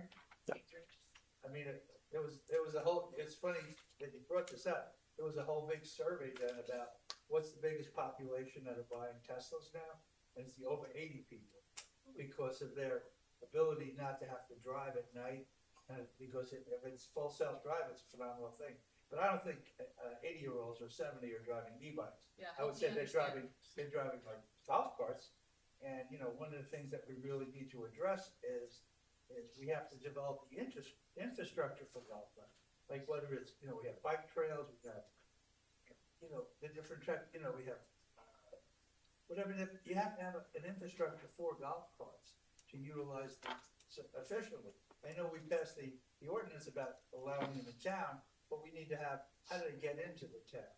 And, you know, if you don't have a way to do that, I mean, you know, we talked about getting over 50, but that even if you just have it in that quadrant, we need to address these type of things. How did golf carts fit into the conversation? But I think e-mobility, I call that e-mobility because golf carts are certainly part of that. Scooters are part of that. They have the unicycles now that are a part of that. Yeah. So I think that we are going to see a breakthrough of definitely in the trails, but then really a separation of speed and then use group. So like before you had pedestrian and you had cycling. He had a great point. You've got cycling that's high speed training in groups. That could also be your e-bikes and these other vehicles. The golf cart might fall into that, right? But it's also a compromise because now all of a sudden you're having all these separate lanes for the same use. So yeah, so I almost think you sectionalize pedestrian, and then you have your high speed, or whether that's e-mobility or it's wider, you've got a golf cart and you have passing for people, because people at the higher speed are going to be either training or, but what's the speed limit on your? At 25. About 25, which is the average of what he's saying, average, right, on elite, right? So that mile per hour speed range, they live together. So we test it. Yeah. I mean, you know, it becomes wider and wider, the thing that we would have, you know, and as you say, we individualize. We have a walking trail, we have a bike trail, we have a golf cart trail, we have e-bike trails. I mean, I think we have to define, you know, like, we can't go all over the place. So you can do one thing at a time, you know, and I mean, like, I think it's important that we get the trails done first, at least we get that accomplished. And then we have to also establish what we're gonna do with e-bike. Somebody said there was a fatality with e-bike already, so. Yeah, so, I mean, you know, everybody was a child at one time, and everybody likes to fool around and, you know, jump over things and do crazy things with little. But I think we're giving children now the ability to really not only damage themselves, but damage others. So we really have to get some kind of ordinance on this, that we can control the situation before it gets out of hand. Well, but we're also talking about encouraging people to embrace freedom, right? Freedom of choice, freedom of, you know, financial, freedom of lifestyle. And so it sounds like rather than framing this as a tool conversation, perhaps we should be framing it as a speed conversation. And I'm thinking of Fort Wilderness, and I don't know if you have been there or stayed there, but You know, there's no problem at Fort Wilderness. The buses and the golf carts and the bikes, they all live on the same roads. Like, there's just no problem. And why is that? It's because the speed limit. Well, not so much speaking of it, but they also educated and trained in that area to respect each other when you go into these type of things they have. And that's why I think we got Ryan working with one of our Evo guys, entrepreneurs around here to do a training class, and we try to do, we're looking to try to do, I don't know how far along we are with that, right? But trying to do a training class to let them know the safety and everything with it, because we have our young kids out here just running up and down the road. Yesterday, for example, I'm going down, Osceola. I get to about 4th Street there, and as I go through 4th Street, another car ahead of me, it was a kid. This kid looked like to me, he may have been maybe 10, 12 years old or something. Never stopped at the stop sign at 3rd Street, just sit right across the front of the car. You know, he had a helmet on. Good. And of course, by the time I got to 3rd Street, I looked at him down there at Carroll, stop sign at Carroll and 3rd, never stopped there. You know, and I'm like, wait a minute, we can't have like kids here, and I know I've had Mr. Van Wagner check on some kids like zipping up and down the sidewalk here and there. I mean, it's all about training and educating our people how we have to work together and respect each different venue on the trails and everything, but we got all to share it, okay? Well, and you're also talking, you mentioned downtown, and we have to keep in mind, I think, and I think it's easy for us to forget, is that historic downtown was a grid pattern community. It was designed so that roads were slow and you could get about and you could walk places, and in theory you could bike and golf cart places. Obviously back then we didn't have golf carts, but the rest of the city was not built in a traditional grid pattern. And so I think as we're finishing our comprehensive plan and we're incorporating these concepts, creating space that emulates that grid pattern, slow traffic environment where you know when you enter that space, I need to drive, I'm coming into Fort Wilderness. I need to drive slow. Some kid on a golf cart might fall off the back. Like, it just might happen. And if we're looking out for each other in those spaces, not forgetting this is a U.S. highway and a state highway, like, you know, 50 and 27, you know, that's why I like that you picked Hancock, because I think Hancock, at least it's a county road that we're talking about, encouraging people to be on, rather than the state road and the highway. You know, anyway, I think that's all. You've given us a lot. I'm sure I'll have questions. Oh, it's plenty, it's plenty. Yes, sir, Mr. Brown. Thank you. Thank you. I guess my question is more for staff, because I wasn't real clear on what outside of the presentation where this was going to lead, and I kept hearing we're at kind of a 30,000 foot view for the presentation today, and I appreciate that, especially as the first time seeing it. What is our process moving forward? How does this tie into the actual comprehensive plan? Are we going to do community workshops like we're doing with the comprehensive plan to roll this out? Is this going to be a separate document that we approve as a Parks and Recreation plan? Is it going to be incorporated into the comprehensive plan? Because we've invested quite a bit of time, energy, and resources, money, into this. What are we doing with it starting from this point moving forward? I'm asking staff. So I co-supervise the city manager, so the question goes to the city manager, and I'll let him decide who he wants to answer that question.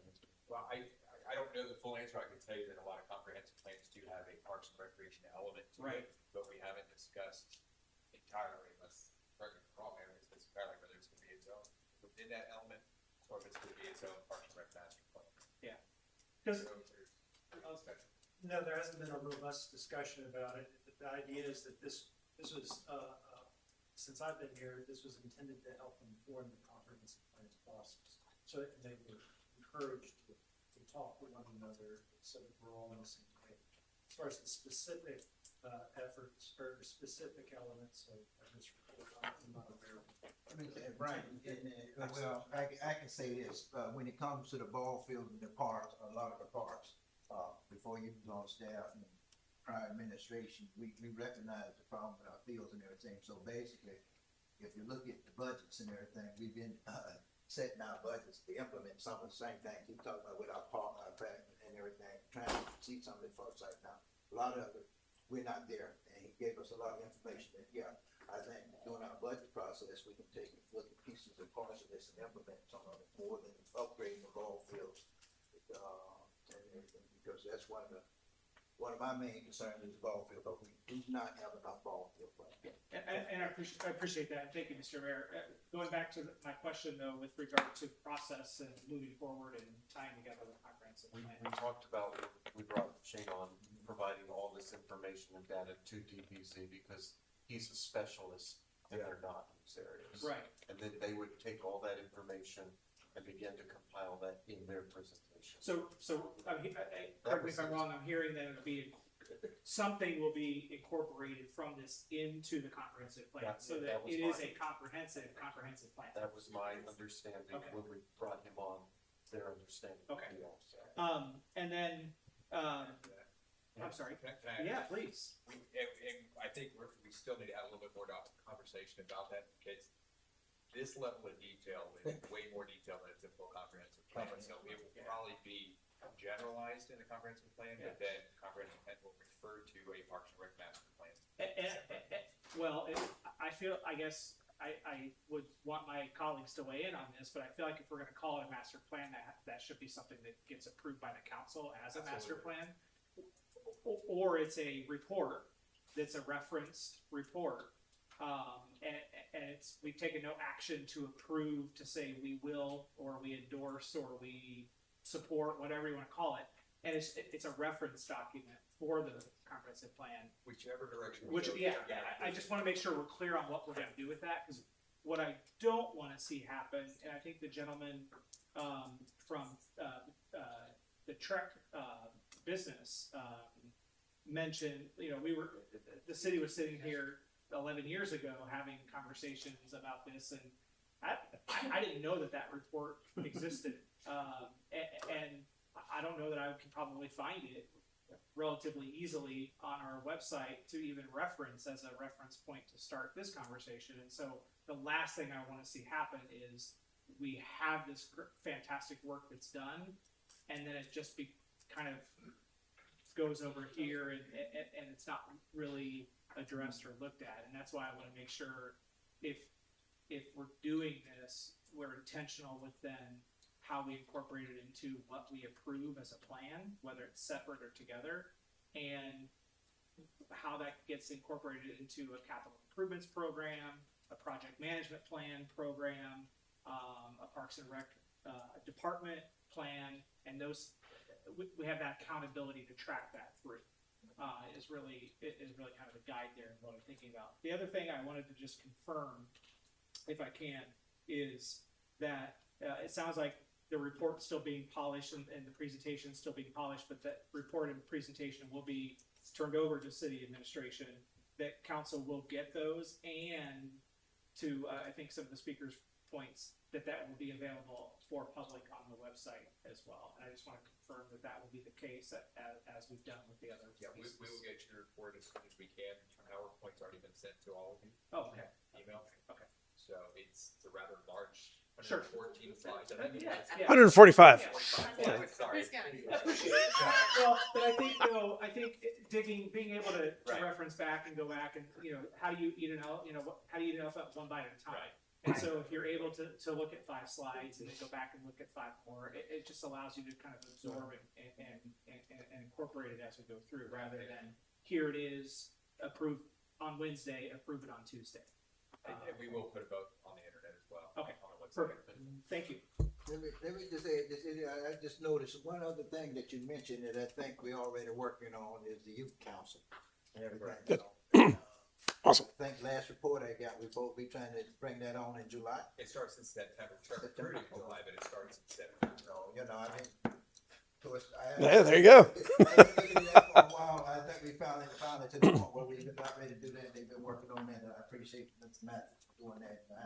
Amazing. September we should. Okay.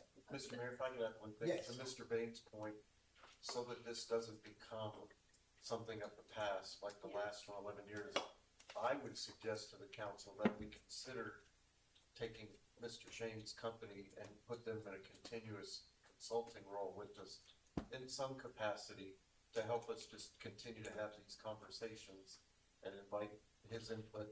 I think it's been invaluable, so I don't wanna see this just become something that sits on the side of the counter either. So I respect that point, just for some consideration, I think it would be an asset to us. And you're right, this report is so much more in-depth than what we did back 15 years ago, because we was only focusing on, I think it was only focusing on bikes, because bikes were becoming a big thing in town. And so they were trying to do bike trails, of course, now with e-bikes and, of course, golf carts. Like I think I've shared with the council before, I sit at home, man, and I see golf carts, I see e-bikes, I see scooters, I mean, some of the things, I don't know what they are.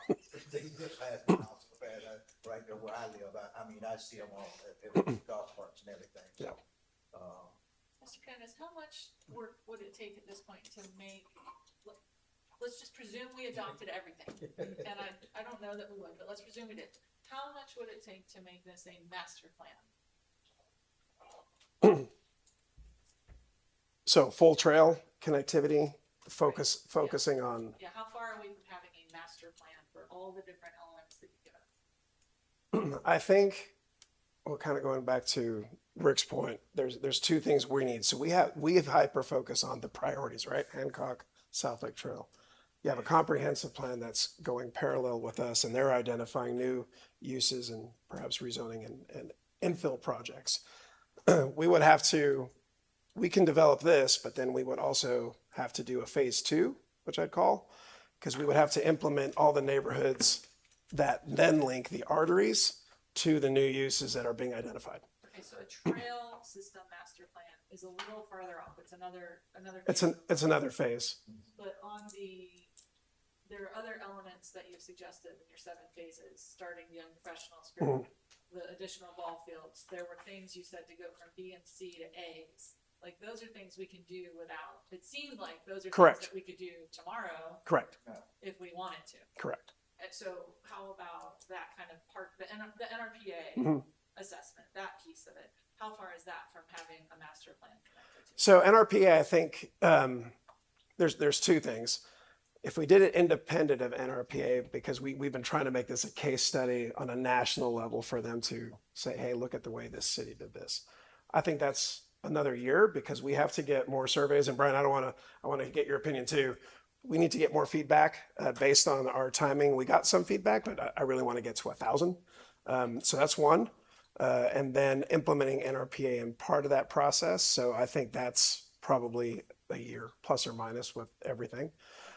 Again, we'd also have to look at the comprehensive plan as that's evolving, because we're going to see new things coming out of that, especially in that South Wellness Way area and North area. So yeah, there are things on here which I call kind of quick reaction, quick fast track initiatives you could start today. And then there's one as you get further down where they take a little bit longer. Hancock Road obviously is a long lead item. Would you be able, as part of your final report, to give us, I think to Mr. Bain's point, guidance on here are things you could do fiscal year 27. Yeah. Yes. Here and two of those things might be continue your trail study, continue your NRPA study, right? Like that, and then in 28 adopt master plan. Absolutely. Right. Can you give us a timeline, because we're all coming into budget 27, and we need to make informed decisions. I'll say I'm not thrilled on doing all this work and saying, oh, let's wait until next year. Yeah. Personally, I'd like to take this and make the community better in fiscal year 27 if we can. Yep. So is that absolutely? Can you can I be forwarded the comprehensive plan overall schedule and kind of those milestone deliverables? If I have that, I can work, because I definitely want to feed that into as our process. Yep. Perfect. Okay. So yeah. because you said next week, you think? Yeah, I can get that to you, I guess. So then, what I'll do is I'll submit that as we clean this up and as final submittal. So as we go through budget, Brian, we can talk about, okay, what's adopted, incorporated. Does that clarification help you? Yes, from a fiscal year 27, because we start that really in yeah. full earnest in a couple of weeks. July 1, I think, is when we get our budget. That's perfect. Yeah, I can have that for you. And our sessions are the 8th and 9th, I think, or 7th. You'll have that. So yes, I think for the budget, for some allocation of resources, even if we haven't identified exactly all projects yet, but we've got concepts or theories of like how much we want to try to tackle in that first fiscal year or put in that the next iteration of the capital improvements plan, then we can start to make those allocations. And then I would be okay doing that without having approved, quote unquote, the official final report, because that may be as either inclusion in the comprehensive plan or as a reference to the comprehensive plan. Well. So you happy with that? Yeah, yeah, absolutely. I can get that for you. And that's why I know, last council meeting, we put one item, the, Felton Park, we put it on hold. And that's why I was saying, I felt like we shouldn't have put it on hold. We should have moved that project forward because we already budgeted for it this year. And that's just part of the plan that we set in place is to try to upgrade our fields and everything. And of course, next year, I haven't looked at his budget, but I know he probably have in there another field that we're looking to try to do next year, you know, so, we have to talk with Brian and see what all he got, but I know we talked the plan about trying to upgrade our field and get to where you trying to talk to us about what our fields and everything, so we on that. That's why I felt like, we still need to move ahead with Felton Park now that we have the funds there. And it's already there, and I think he got work there, we can go ahead and get that one done. And keep moving things forward. But I like everything you got there, and pretty much in total agreement with pretty much everything there. And it's just gonna be a matter of back to what Brian was asking, it's gonna be up to this council, up to us to decide how much and where we're gonna move everything to, how far we're gonna go. And yes, it's gonna be implemented, I'm quite sure it's gonna tie into the comprehensive plan there somewhere and everything. It's just up to us as a council, what we want to do with it, how much of it we want to do at one time. Can I just ask one quick question? It came to mind, when the Little League said that, and I think softball also, said that they would fund the maintenance. Do we have an outside partnership in maintenance? Or is that just Parks and Recreation can do maintenance on it? You know, remember you said something about the gallery. They would help. I don't think. We're gonna pay for it. We're gonna pay for a new side. I don't think Little League would be able to fund the whole. I'm just saying, that's the impression I help. got when he said that. So, and then like, is that just shut down if they're not allowed to stuff? So financially, I mean, I can be corrected. Financially, we can accept money. What we don't want them to do is to They have their own mowers or whatever. Yeah, I understand that. So, but they give us a per team fee per season. Right. We're happy to accept more money. Yeah, that was my understanding. What else can we do to get this done? And if, that really matters. Well, like the Little League already paid the new. But can we get more money from them? Yeah, that's okay. Maintenance isn't cheap. Yeah, I mean, it's actually fairly common with baseball fields, with cities and counties, that sometimes there's some buy-in and even sometimes some maintenance. I'll reach out to get the parameters. Thank you. Do we have any questions left for Mr. Fernandez? Thank you, City Council Mayor. Thank you.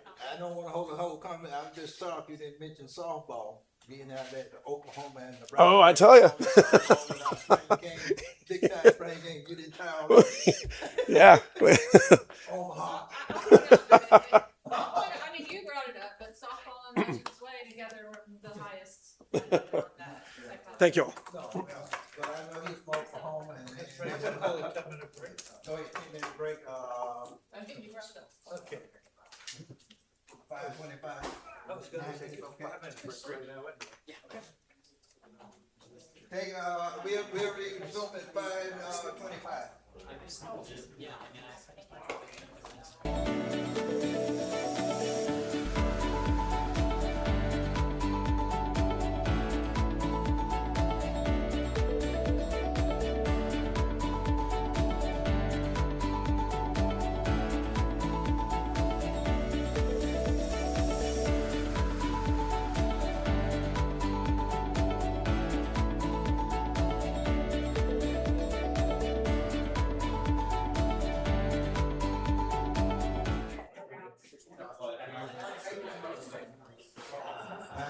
I'm sorry about the little delay. I guess we were having a little technical difficulty, but I think they got it all worked out now. I actually can hear myself. I don't hear it. You don't hear me? I can hear. I hear you because you're right here, but I don't hear you. I wasn't hearing myself before, but I can hear myself now. Maybe I turned my hearing aid off. So. Yes, sir. If you all would take your seat, please. How are you? I'm fine, sir. How about yourself? Good, thanks. Good, good. I'm here at Cranston with Bentley Group. We started, at Brian's request several months ago, looking at Bishop Park Field. Is it not working? Oh, no, it's not. Now is it working? It's working now. Okay. So we started several months ago looking at the Bishop Park Field. And honestly, in comparison to what you just saw with this, all this detailed information, we're still at very early stages of trying to understand what ought to be done here. Our initial approach. Give you some more audio there. So I can stand anywhere here and talk now. So our initial approach was really looking at Bishop Park as perhaps, simply a renovation project to kind of restore what was there, or what has been there all of these years. So that's what you saw a month ago when we were here, when our renderings were presented to the city council. And following that meeting, I know Brian had some meetings with other folks from the community and talked about maybe some visioning for the park and some additional features that might be added to it. So we went back and kind of looked at those things. Brian, can I just advance this, or do I need to click on each file? I think you have to click on each. Okay, how do I get back there?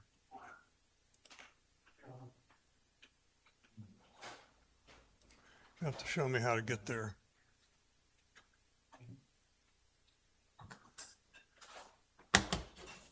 Okay, all right, good. Still got all of these.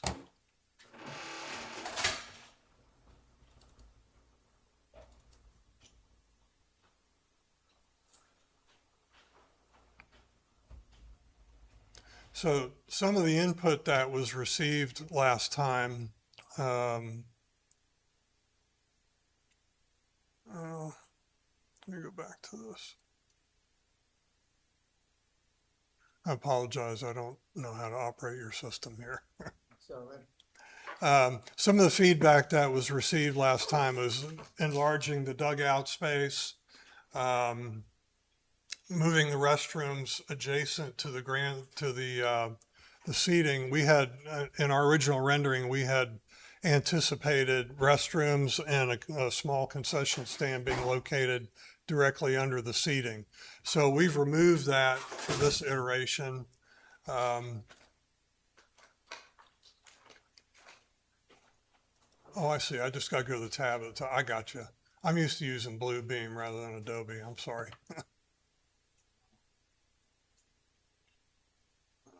Here.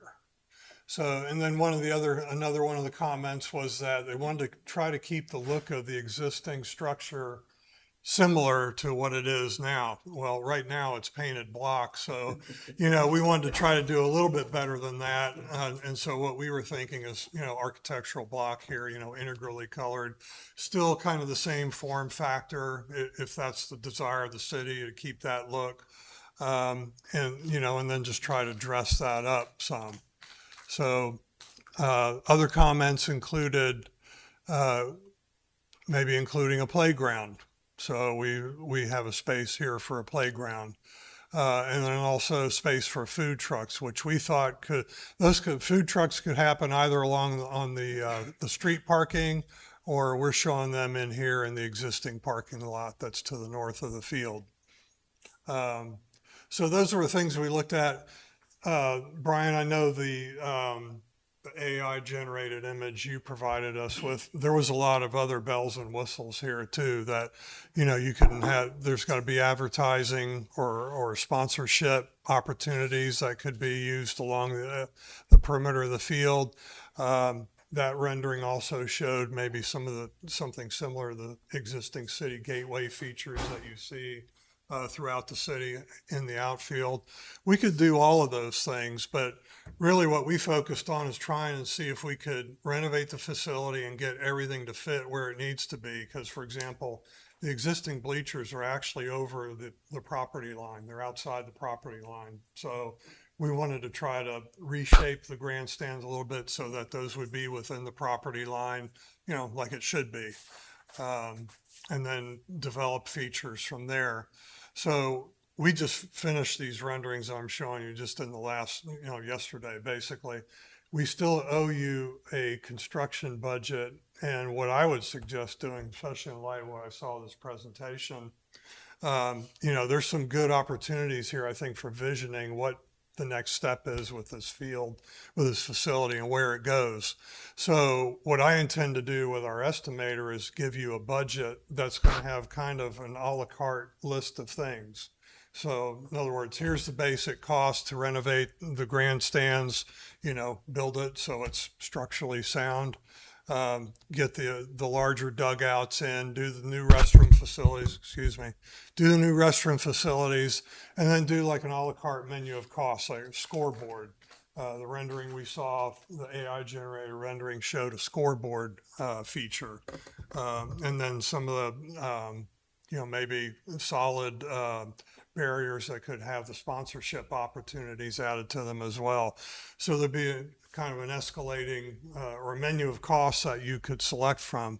Of course, there was another item that was talked about that'd be a big cost item, and I think it was mentioned here a couple times this afternoon, is doing artificial turf. That would be a nice to have on this field, but that's going to come at a large cost. So what we're going to do is create, like I said, we're going to create a budget for you that has an a la carte list of improvements. And then really the next step is, you know, this is very rudimentary, simple conceptual design right now. So what we want to go is deeper into a concept design, you know, incorporate the features that you want to have based on the budget that you have once you arrive at a budget. And then that'll determine how far, you know, how much or how little gets done on this field.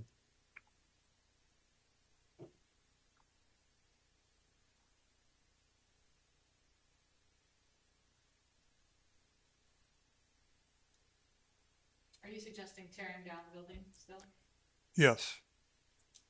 I can almost agree that existing, bleachers and grandstand need to go down.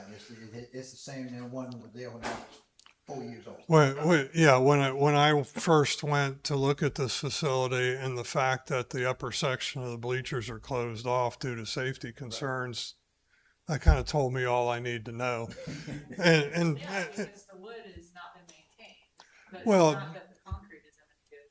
well, beyond that, you have your existing restrooms that are underneath here, and if we're going to move all of that out, we can certainly look at the possibility of saving the shell of the building and then doing something with that. What was the result of that? I guess I'll look through it. I asked for what it would look like to restore the building that's there, specifically asked for that. I've not received an update. What was the findings on what we need to do to be able to not have to tear down the structure?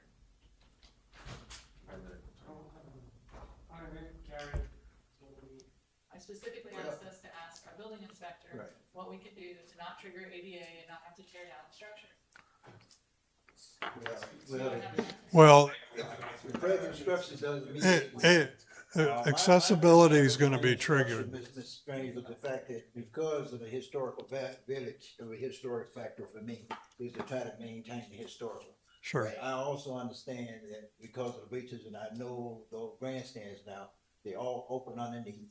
Mm-hmm. It's just Yeah. dirt underneath. It's not even concrete. You can crawl all underneath them, and you almost have to do something with them. The restrooms, to get the ADA and everything, yeah, they have to come out. Because they the same You don't restroom. have to get ADA if you don't tear down the building. That's the point.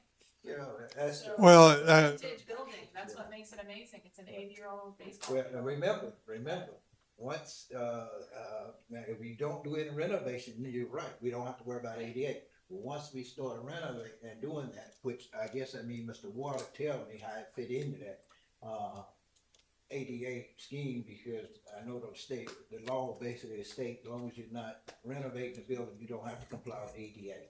Okay, if it was built prior to 1989, I think it is.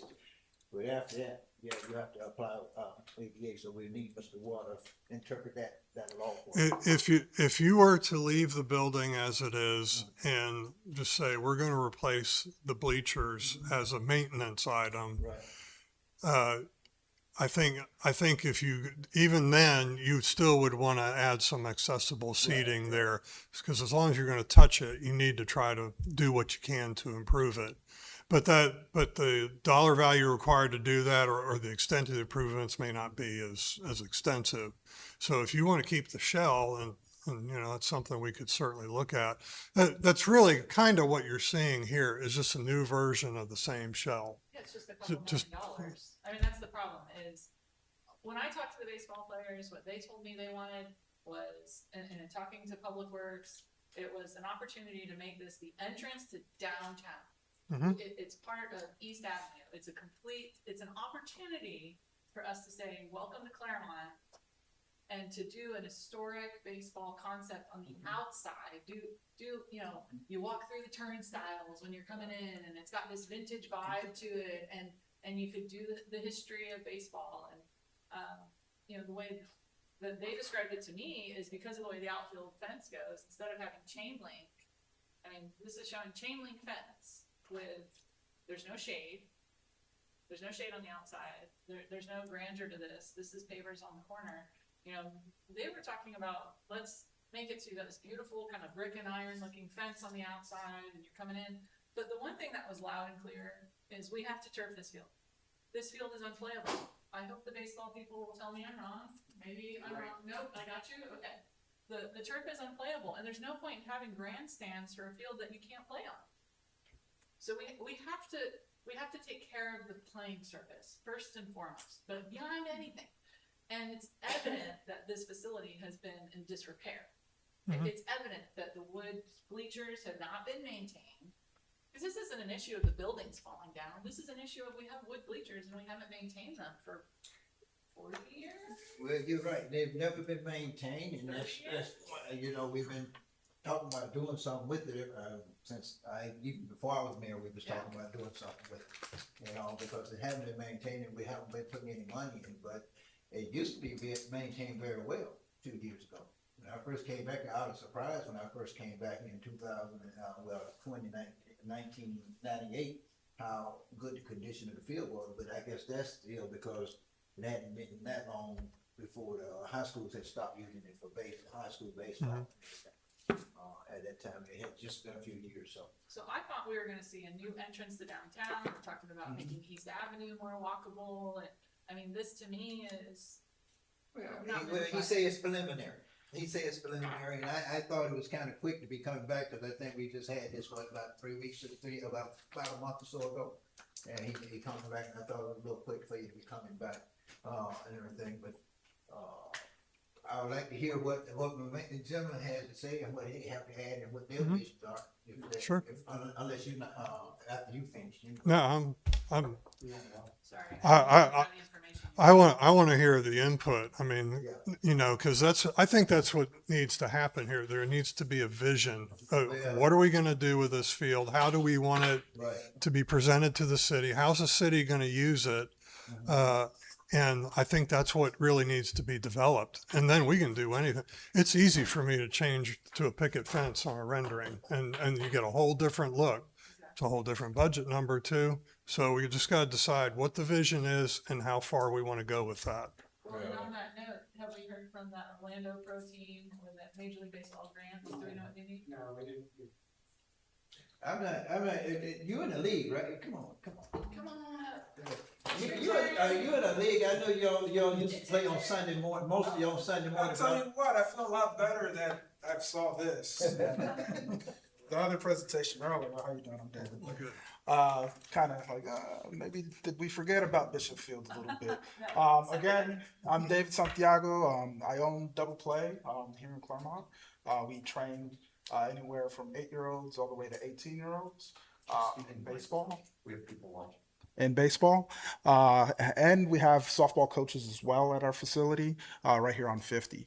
I've been practicing at this field for the last 4 years through my facility, but through Little League, I've been at this field for the last 10 years. It's the forgotten field. It's a forgotten gem. It's unfortunate, as much as potential there is for this place. You know, I've passed around some renderings. The turf field would be great. I play at turf fields in the weekends with my tournaments. We get through the rain, lightning. You can't do nothing about lightning, but we get through it with the rain. If we didn't have the turf fields, we do play tournaments at natural fields, and we know when the rain comes, we're done. Okay, the opportunity to continue that game is out of question. In its present state right now, we're planning to bring collegiate summer teams here, but I can't do that at this field. Okay, I would have to look at a high school, perhaps maybe down in Davenport. They have turf complexes there, but I would love to bring a collegiate summer team here. And with that, it brings teams coming from Cocoa, coming from New Smyrna. It brings all that, where we saw that our July and our August numbers kind of fell. Maybe we could bump those a little bit. Not a whole lot, right? But a little bit. It brings also something new to Clermont that we haven't had or haven't had at all on the baseball side. You know, we want to talk about we're the choice of champions. I would love for that to be true for baseball. You know, I think we're there for softball, having NTC there, having collegiate championships there. You know, I don't see that happening with baseball side of things, but at least for up to, you know, collegiate summer team, you know, maybe a semi-pro. I don't know. I'm got things working, but, you know, collegiate summer team, we could bring that to Clermont. And if we have something to revitalize Bishop Field, we could definitely do that. Okay. I was looking through some of the diagrams here, and man, this looked good. Oh, I love it. I heard him say something about a scoreboard, and I wrote down a note, and I look at the scoreboard here. What's the cost of a scoreboard these days? It's been, last time I really bought one some years ago, it was up in the $40,000-$50,000 range. I'm quite sure it's a lot more than that just for a scoreboard. You wanna put LED in it? Because the size Yeah, of I basketball looked court. at this, and I'm like, oh, It's gonna be a lot. I know the last time I bought one was that elite, but it did cost about $50,000-$60,000. Thank you, Mr. Mayor and Council. And this is like a month ago when we heard about this. By the way, my name is Jorge Vasquez. I'm the head coach at Real Life, and we do have a high school team that plays at Bishop. So this has been our home field for the past 5 years. And like Coach Santiago said, it's just unplayable. So I think that phase one has to be the surface. Turf would solve a lot of problems. You don't have to turf the whole field. There's still a trend. A lot of colleges just turf the infield. That's where a lot of the maintenance comes from. So if you could, I mean, ballpark, what I've heard, $300,000 to turf an infield versus 1.2, 1.5 for the whole field. Right? There's a lot of volume in the outfield, but I would start there. I am very partial. If you could keep the structure, that would be huge. We see what it could be right down the road, Leesburg. Have you guys heard of Pat Thomas Stadium? Unbelievable. We play them. We play Leesburg High. We play First Academy. And then the Leesburg Lightning play there. And to Coach Santiago's point, there's a need to expand the collegiate league here. They've actually asked, hey, would Bishop, if it gets renovated, would there be a team? And that does bring impact because you have kids that have to come stay here. You bring, future major leaguers maybe that play. It's kind of like the Cape Cod or the Alaska League. I played, I'm a Cubs fan, played with some future Cubs. And in my summer college days, ours was in South America with Athletes in Action. But I do think if we could, that's the only thing I would voice is there's a clubhouse in there. I don't know if many of you know that. There is an actual clubhouse inside Bishop. That would be a must to bring a collegiate team. We would love to use it as a high school team. We don't have a field at our high school. It helps bring a sense of community to have that clubhouse use. Leesburg, they use the clubhouse at Pat's Thomas Stadium. So does First Academy. So, and then the maintenance. I think that I was talking to Brian, which by the way, Brian and Taylor and Paige do an amazing job. but I think it should also be maintenance should be on the teams to use. That's part of like growing up. You know, in high school we had to do our own maintenance. Baseball, there's a reason why you maintain it in the middle of the game. They have to drag the field. They have to rake the mounds. If we're somehow allowed and empowered to do that, like even now, that's a quick win that we could do to do this. But I would say that the field surface has to be the first priority. You know, and obviously there was patches done to the grandstand. I mean, it was falling apart. You know, my family's up there, and they stepped through there, stepped through it. You know, but if you could, maybe eliminate the bathrooms to make more locker room, more storage. That's another big thing. Storage baseball's become very tech. You know, you're bringing pitching machines in. And it'd be nice to keep those there for the teams like us, double play that use it primarily. That we could, keep some of that equipment there. But yeah, obviously, I would love to keep the history of it if you could keep the shell of it. I mean, Who is it that's playing out there on Sunday mornings now? it's a men's league. It's a men's league, and that's another thing. That's a big deal. It's a men's league that plays here, that plays at Sanford, that plays at that's another. And if you do turf, you could play more games.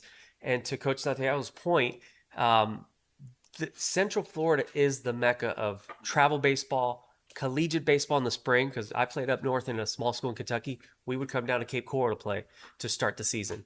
If you could put the money in here, they could come and play some of their spring games here. You have D2 teams from up north, NAIA schools. They would play here. They would play at Pat Thomas. It would create synergy to go around and be like, hey, Bishop's being used by XYZ teams, college teams, and they'll bring money. I mean, they will bring the finances. But I do think, the buses. I mean, it's something to. And in the summer, that collegiate league would be plug and play. It really would. It is a thing. Leesburg, they average 1,000 fans every game. It is a thing. So, but you would have to have, again, maintain the clubhouses, expand the dugouts. I love the idea of the concession stands outside of underneath it. I think that, if you could preserve the shell, I'm not a GC guy, but, if you could preserve that while rebuilding everything inside of it, maybe you save some money there. So. Well, But I do know they play on Sunday morning. Every Sunday morning, I call myself getting dressed and leaving the house early to talk to them. They're not there. oh On wow, Sunday morning, yeah, I leave early to be on my way to church. yeah, I keep saying I want to stop in and find out who they are. And the last couple of weeks, I've been noticing they've been playing through the night on weekdays. yeah. Monday, Tuesday, Wednesday nights. Yeah. The buses there. That's definitely his group. Yeah, and let me tell you that when we play there at home games at night, I mean, we'll average 100, 150 people. That grandstand, it's popping. I mean, it really is. It's a great thing, and if we could just maintain the charm, but it definitely needs a scoreboard too. I even bought a scoreboard that we would bring in because it's almost like especially high school baseball. Sometimes the scores look like a football game. So. Yeah. Do you know anything about the Major League Baseball grants? There was, I don't want to go on record, but there is. Give us a lead. I Um, understand there's a vintage grant. And there's several grants, and there's actually several Major League Scouts that live in Clermont City, and so there is grants, and it's if you put in some, they put in some, but they do start, and a lot of them is turf. They're doing turf because they know that the maintenance is such a big deal. So but there is a gentleman that we work with, Wilmer. He's tapped in. He's more like little kid programs, but he's mentioned a lot of the grants. I know Real Life at one point was looking at it for a field. They abandoned that, but there's a grant out there. So yeah, you're welcome. Thanks. Thank you, sir. Appreciate you.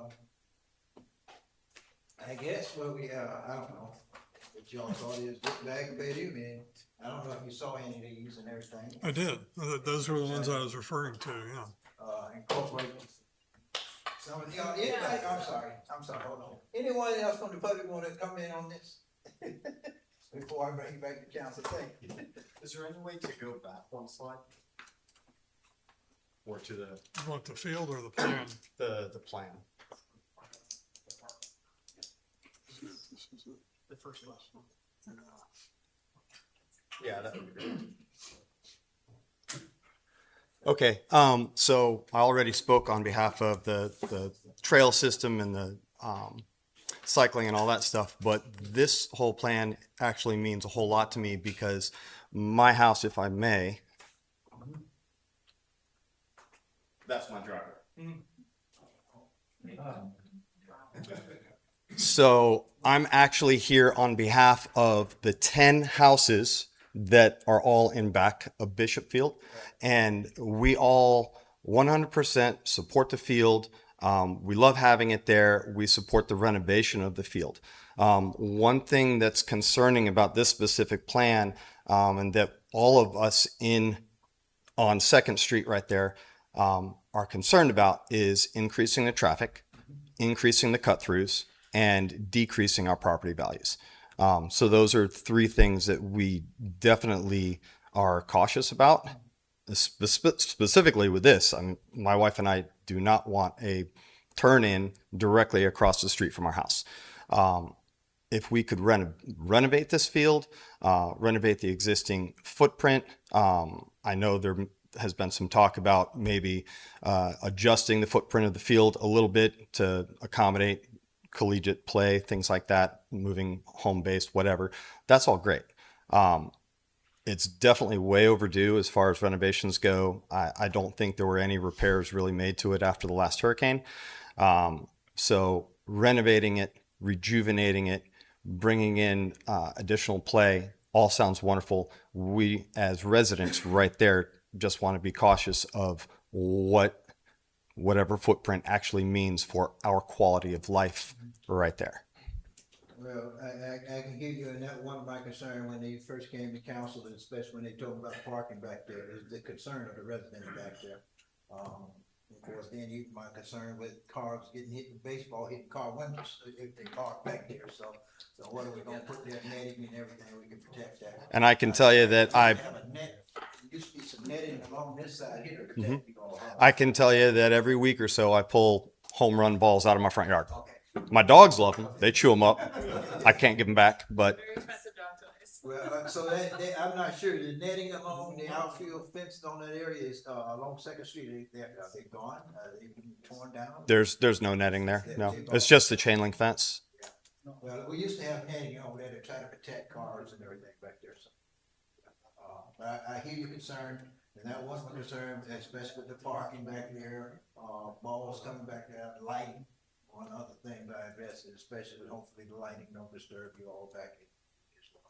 I do have a question because there's sometimes that those lights are on until after 11 p.m. And there's nothing going on. I don't know if they're on a timer or not, but. And I'll be honest with you, I've been complaining about that for 20 years. Cause I live up on the other hill, on the other side of the cemetery. And I'm coming home most nights and I'm seeing the lights on. Sometimes I'm sitting there almost at my house and I can look over that way and got lights on. It's got to raise the power bill a little. I come down, it's nobody there. So I've been complaining long before I was a mayor, but I was complaining with this council about how much energy we wasted on empty fields, not just that field, but also, Park Path, we have the same thing, I see the same thing in Kenny Park, all our fields, so we need to get in this day and age, we need to get a hand on it, because it's burning a lot of energy that we should be burning. Just let us know, the lights are on an app, so we can adjust those, so just let us know. If you see lights on in a field that's not being used and not being maintained, you could also call the ranger phone, and they have the ability to shut the lights off. Okay, I'll get that contact information from you. Thank you. Okay, I'm not a sportsy girl at all, but what I do love that was said here is treating this as an entrance to historic downtown. When you said that, I was like, oh, even the way the topography works on East Avenue, it has you looking up towards this corner, which is such an incredible opportunity. And then, of course, this is a historic field in a historic neighborhood. Let's not ruin it. Let's enhance it. Let's capitalize on that. Like, that's such an asset, and cities all the time, they kind of throw that stuff away too fast. And I think there's just a really cool opportunity here. It's trickier and harder, and I wouldn't assume that it's cheaper. It might be, but a lot of times restoration and renovation isn't actually cheaper because it's more complicated. But there could even be grants on that side of it too, outside of the athletic part of it, if you treat the project and approach the project that way. So that's all I'll say. Thank you. I have one more thing to add about safety. So one thing that we need, and this could be a quick fix, foul balls. So netting, definitely, yeah. So This is a tricky call. So literally, baseballs are running $12 a baseball. Okay. Yeah. I mean, it's a thing. So if we're in a game, there's foul balls going here all the time. I literally have like our JV guys. You got like 12-year-olds, 30-year-olds, because they're like middle school for us, running across East Avenue to get baseballs, chase baseballs. We have umpires yelling, "Hey, we need baseballs, right?" So that's one thing. The netting. The other thing is a piece of equipment. It's called a batter's turtle. It's a batting cage that's movable. We have the space here to do that. Every park has those. You go down to the Nerf, down in Polk County, they have 4 of them. We actually had one that was also donated to us. I think I called Taylor and we were going to see if we could bring it over. Somebody else took them up on that offer. But if we could have a batter's turtle there, where for practice you bring it in, you probably see it in Major League games before, where you can't hit a foul ball basically. So that's a need. If we could do that, and then the netting, because I mean we could use more. Right now there's only one right here. I mean, we make a double here and a double there. I mean, that's cages and bullpens on both sides. Cages and bull, I think, and we talked about That's that the on biggest. the council, cages, bullpens, pitching cages, batting cages, all that. So I just want to share with you part of the list that I shared with the Bentley group. So grandstand and dugouts with the same look as existing structures. 2 locker rooms under the grandstand, new dugouts that are larger than the existing dugouts, new restroom down the foul line, area for batting cages, playground, food trucks, netting around the outfield and foul line fences, moving home plate back, and turfing the entire field. Well, and you don't even have to turf the whole field. That's We- 1.5 that's a million. conversation. I understand. But if you could just do the infield, that's where the wear and tear, the majority is. And to be honest, the netting in the outfield, Bishop, I mean, my guys can play, it's a huge park for baseball standards. It's a pretty big park. Really, netting needs to be. For the foul ball. It's the foul. This is where, and you're especially down East Avenue. Now, understand, if we do this and we make it right, eventually, there are gonna be college players there, there are gonna be guys that are going there for potentially pro tryouts. So This would be 700 feet. so it would be. But there might be, we might need it in right field if there's. Oh yeah, right field, yes, definitely, yes. It's actually a shorter fence there, and I think the original, if I remember correctly, the original scoreboard used to be in right field. So Right center. yeah. So I mean, and we need a flag. We stand up there. We bring in our own sound system. We do our national anthem, and we're like staring at nowhere. And it's actually, there's a neighbor over here that has a flag, and we stare at that one. So that's a quick fix. There's a flagpole, but we need a Can I flag. share something Yeah, while sure. you're here? So when I talked to the baseball scouts, Yeah. they suggested the 2 cages over here, to put 2 cages. Yes. How many people, what is it, 40 for a college team? They're actually right now they reduced it to 34. Thank you. Yes. Yeah. So it's not just bigger, it's 34, which is 3 of the standard bleachers, right? Because each bleacher is. Yeah, 15. bench. If you double the size of what it is now, I think we would accommodate. So not just bigger, but Yeah. double. I have a team of 22, and we're in there. And You know. what they were looking at is this is a cut, what do you call this curb cut?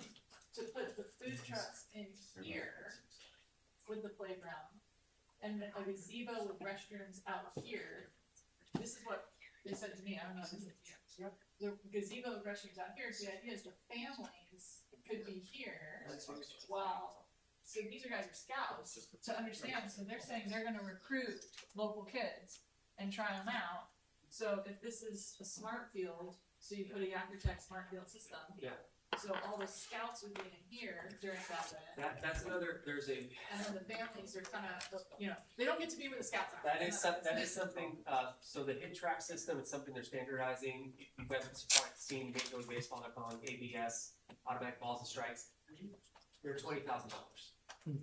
If you do build it in here somewhere where you could house one and it can't be stolen, because like even if we were to provide one, if double play was provided, if we went in on one together, or if the city provided to make it a smart field, if you put a hit tracks in there, you need to secure it. Right.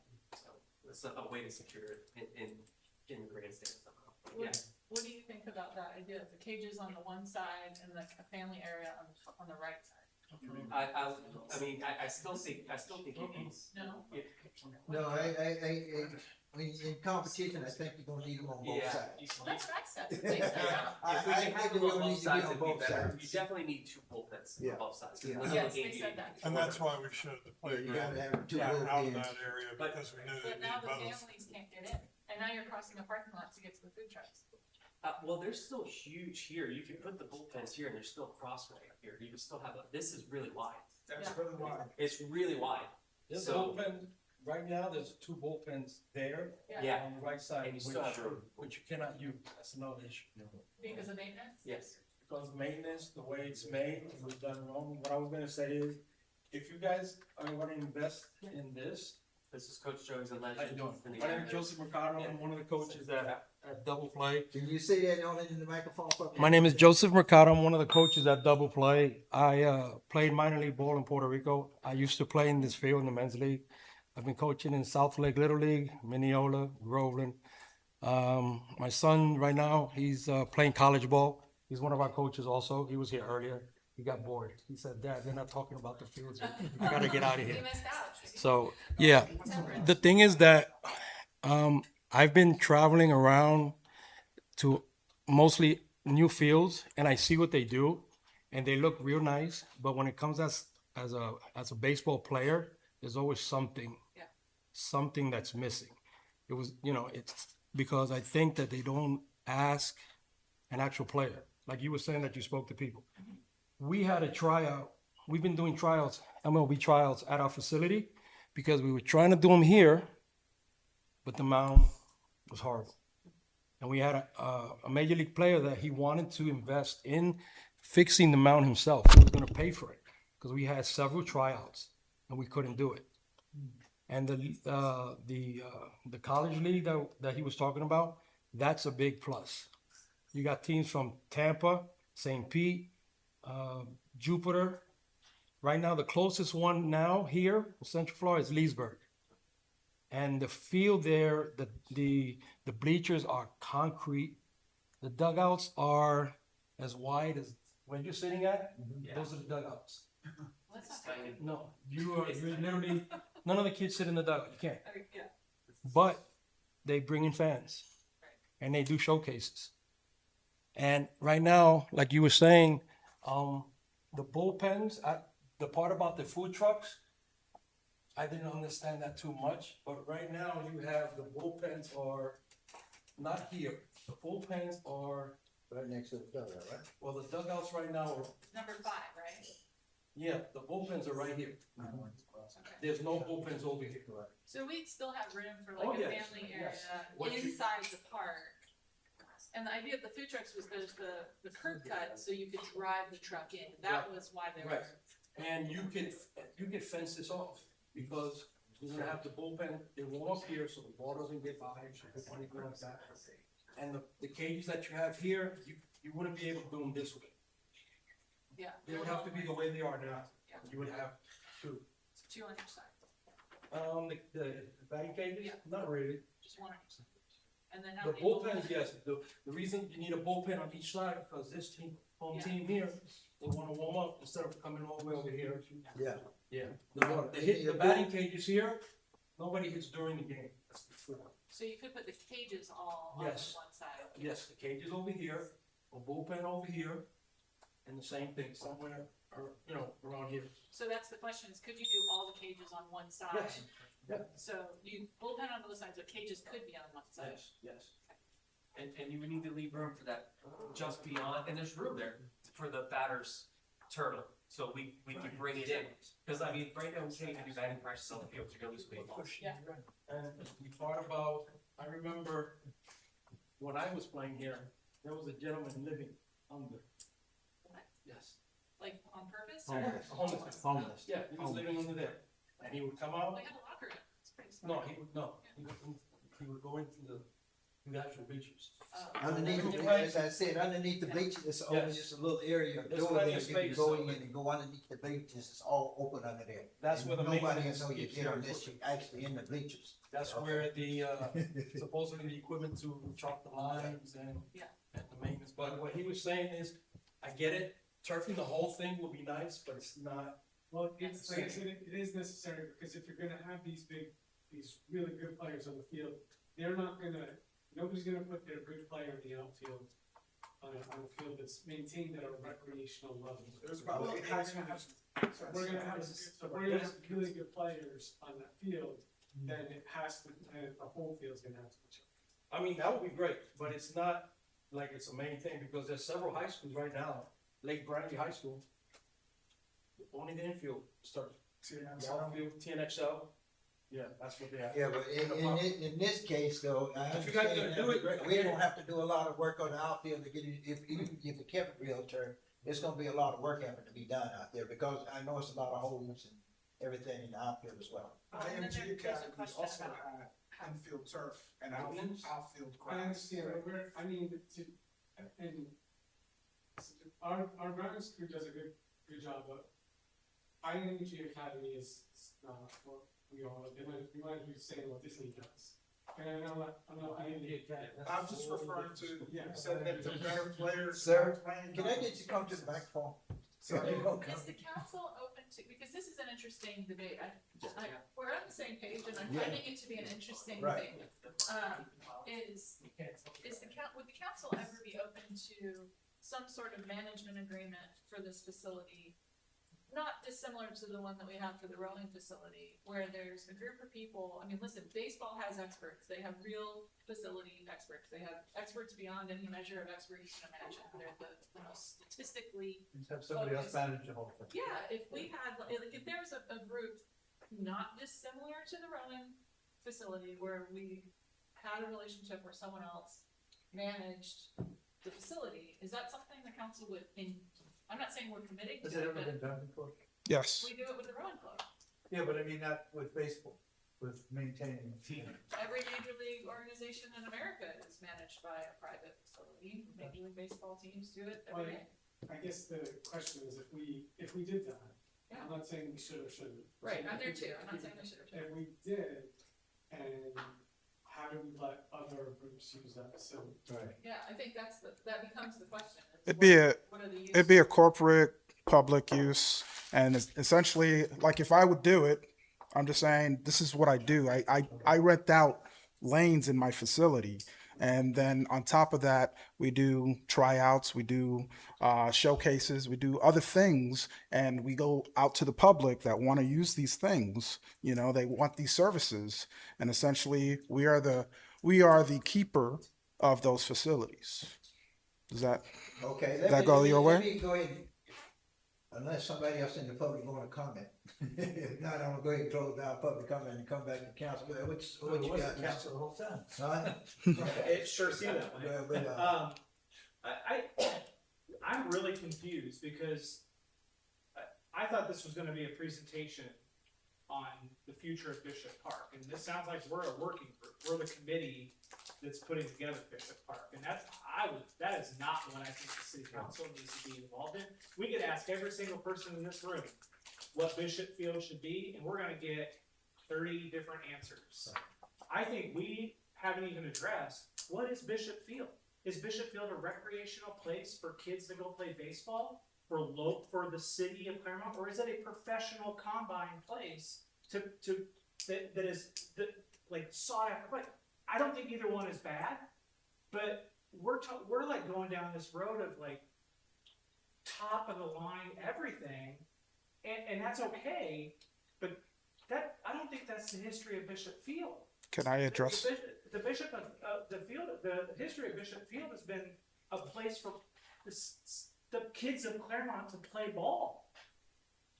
And I don't know if I'm comfortable saying the city needs to, in its parks and recreation program, provide a semi-pro to pro facility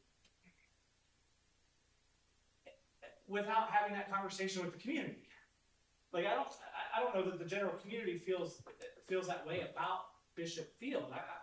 I think we went down this road today of a $10 or $12 million project, and wow, that's a whole different thing than what came to us, and we said, let's workshop. And if that's the route we want to go, great. But man, that is not what was kind of presented as what today was going to be. I feel like today was going to be a presentation of what was the Parks Department, after hearing from the council and city staff hearing from the council, they were going to present a plan. And if we're not ready for that, that's okay. Then maybe we shouldn't be dealing with this today. There needs to be a special committee of people that gets put together to get something to the table to present to us. I just don't know that I don't know. I feel like we were all over the board on this. Right, I think what you're trying to say is it a little league field, or is it a professional field, is it semi-professional? Should we outsource it to people that really know how to run a professional field? Does the neighborhood want a professional field? Yeah. The additional parking that would be, and concessions and things like that. I mean, I think you're right, we have to define what we want with it, what it was in the past. What do we want to do in the future? Let me give you the history. You're somewhat incorrect about the history of Bishop Field. Bishop Field has always been a multi-use type field, I guess you could say. Semi-pro has always played there. Our kids have always played there. High school has played there. College has played there. That has always been the history of Bishop Field. When I was a kid, we used to go down there on Wednesday nights and play as Boy Scouts and everything. Some of my Little League players, we would practice there. So it's always been somewhat, not just a Little League field. It's been a community field that's always used different in all ages. I think semi-pro, as I said, one of the big things with me growing up, we used to have an old Negro baseball league that played in there on Sunday. Then, remember it used to be, I don't know if you were around here during the time, right down on Interstate 4. On the other side, Interstate 4 and 27, we used to have a big baseball company. Huh? Tinkerfield? No, not Tinkerfield. There used to be a big, in the 80s, 90s, I guess it was a big baseball complex down there called Baseball World. They had all baseball. And they would sometimes come, some of them teams would sometimes come up here. It was a semi-pro baseball league. Matter of fact, I even got a team together from my base, from McNeil. I was at McNeil Air Force Base. Of course, like I said, I was in that department. I put a team together again to play in that league. I used to send a team from McNeil Air Force Base. We used to play some of these semi-pro teams, and they actually came up here and played at Bishop Field once. Right? So in reality, that field has always been for everyone. And I think that's what we're trying to get back, is preserve the history. Like I said, I would like to preserve the history. It's very important for me to preserve the history of the field and have it in good shape for anybody. If we're going to bring some college in here, this will help economic impact. Let's bring them in. Without excluding the community, I think we were all. The community is still there.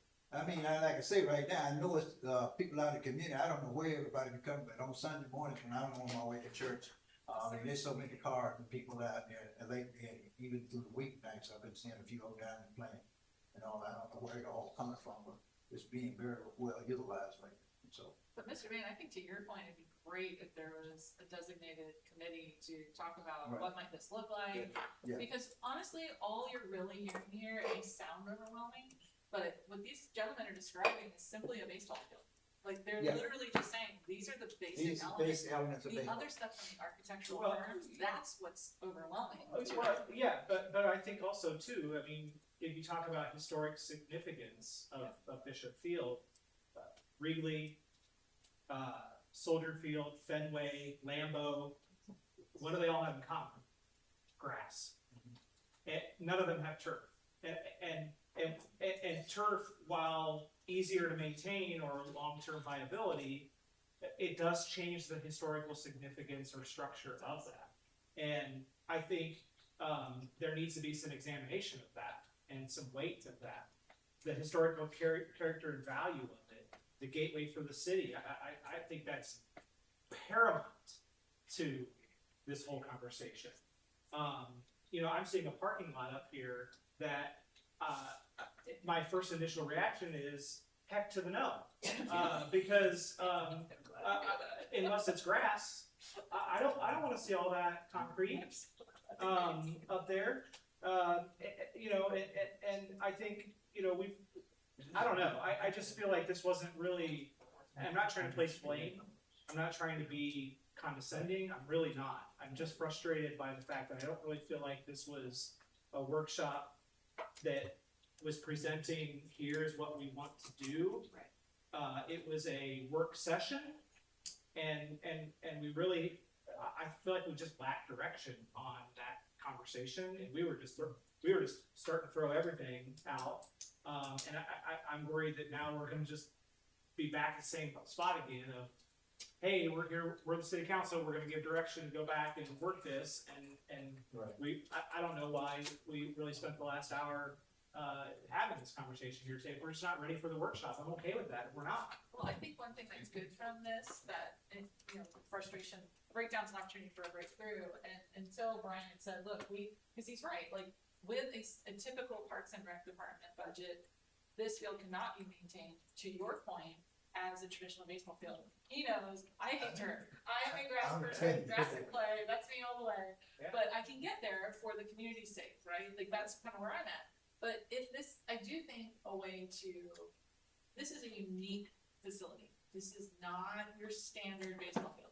And from the conversations I had with Mr. Foreman, it was, well, we could make it like multi-purpose. I mean, my opinion on it was, this has been a baseball field for 80 years. To your point, it has a unique place in baseball history that is very important to many, many Americans.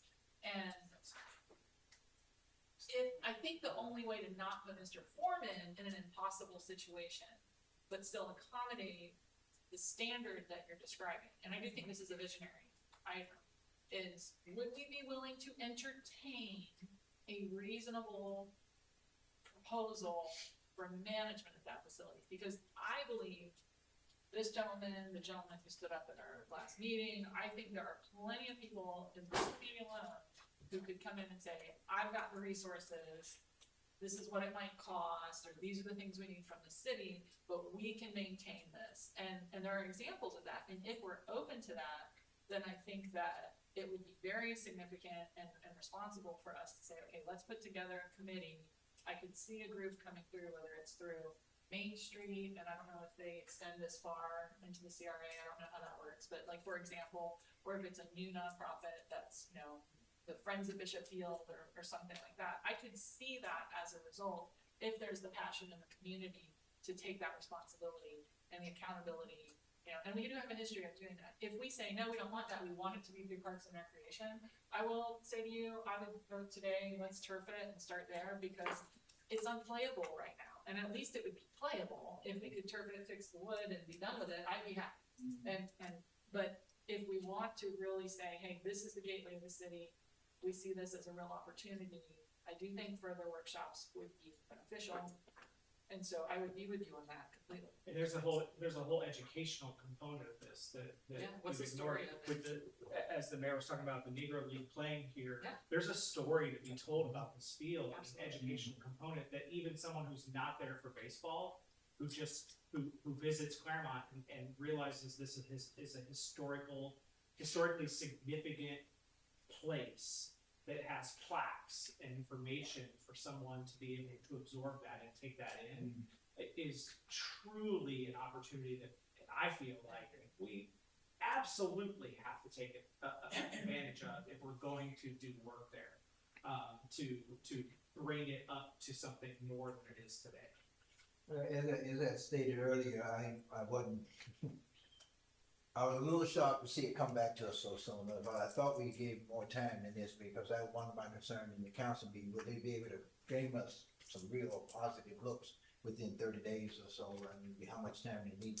So, again, as he say, he's just getting in there, so, workshop, and I think one of the benefits of what we've done here today is the fact that we've thrown out a lot more ideas and things that he can go back and now work with, and I think that's what he was kind of looking for as well.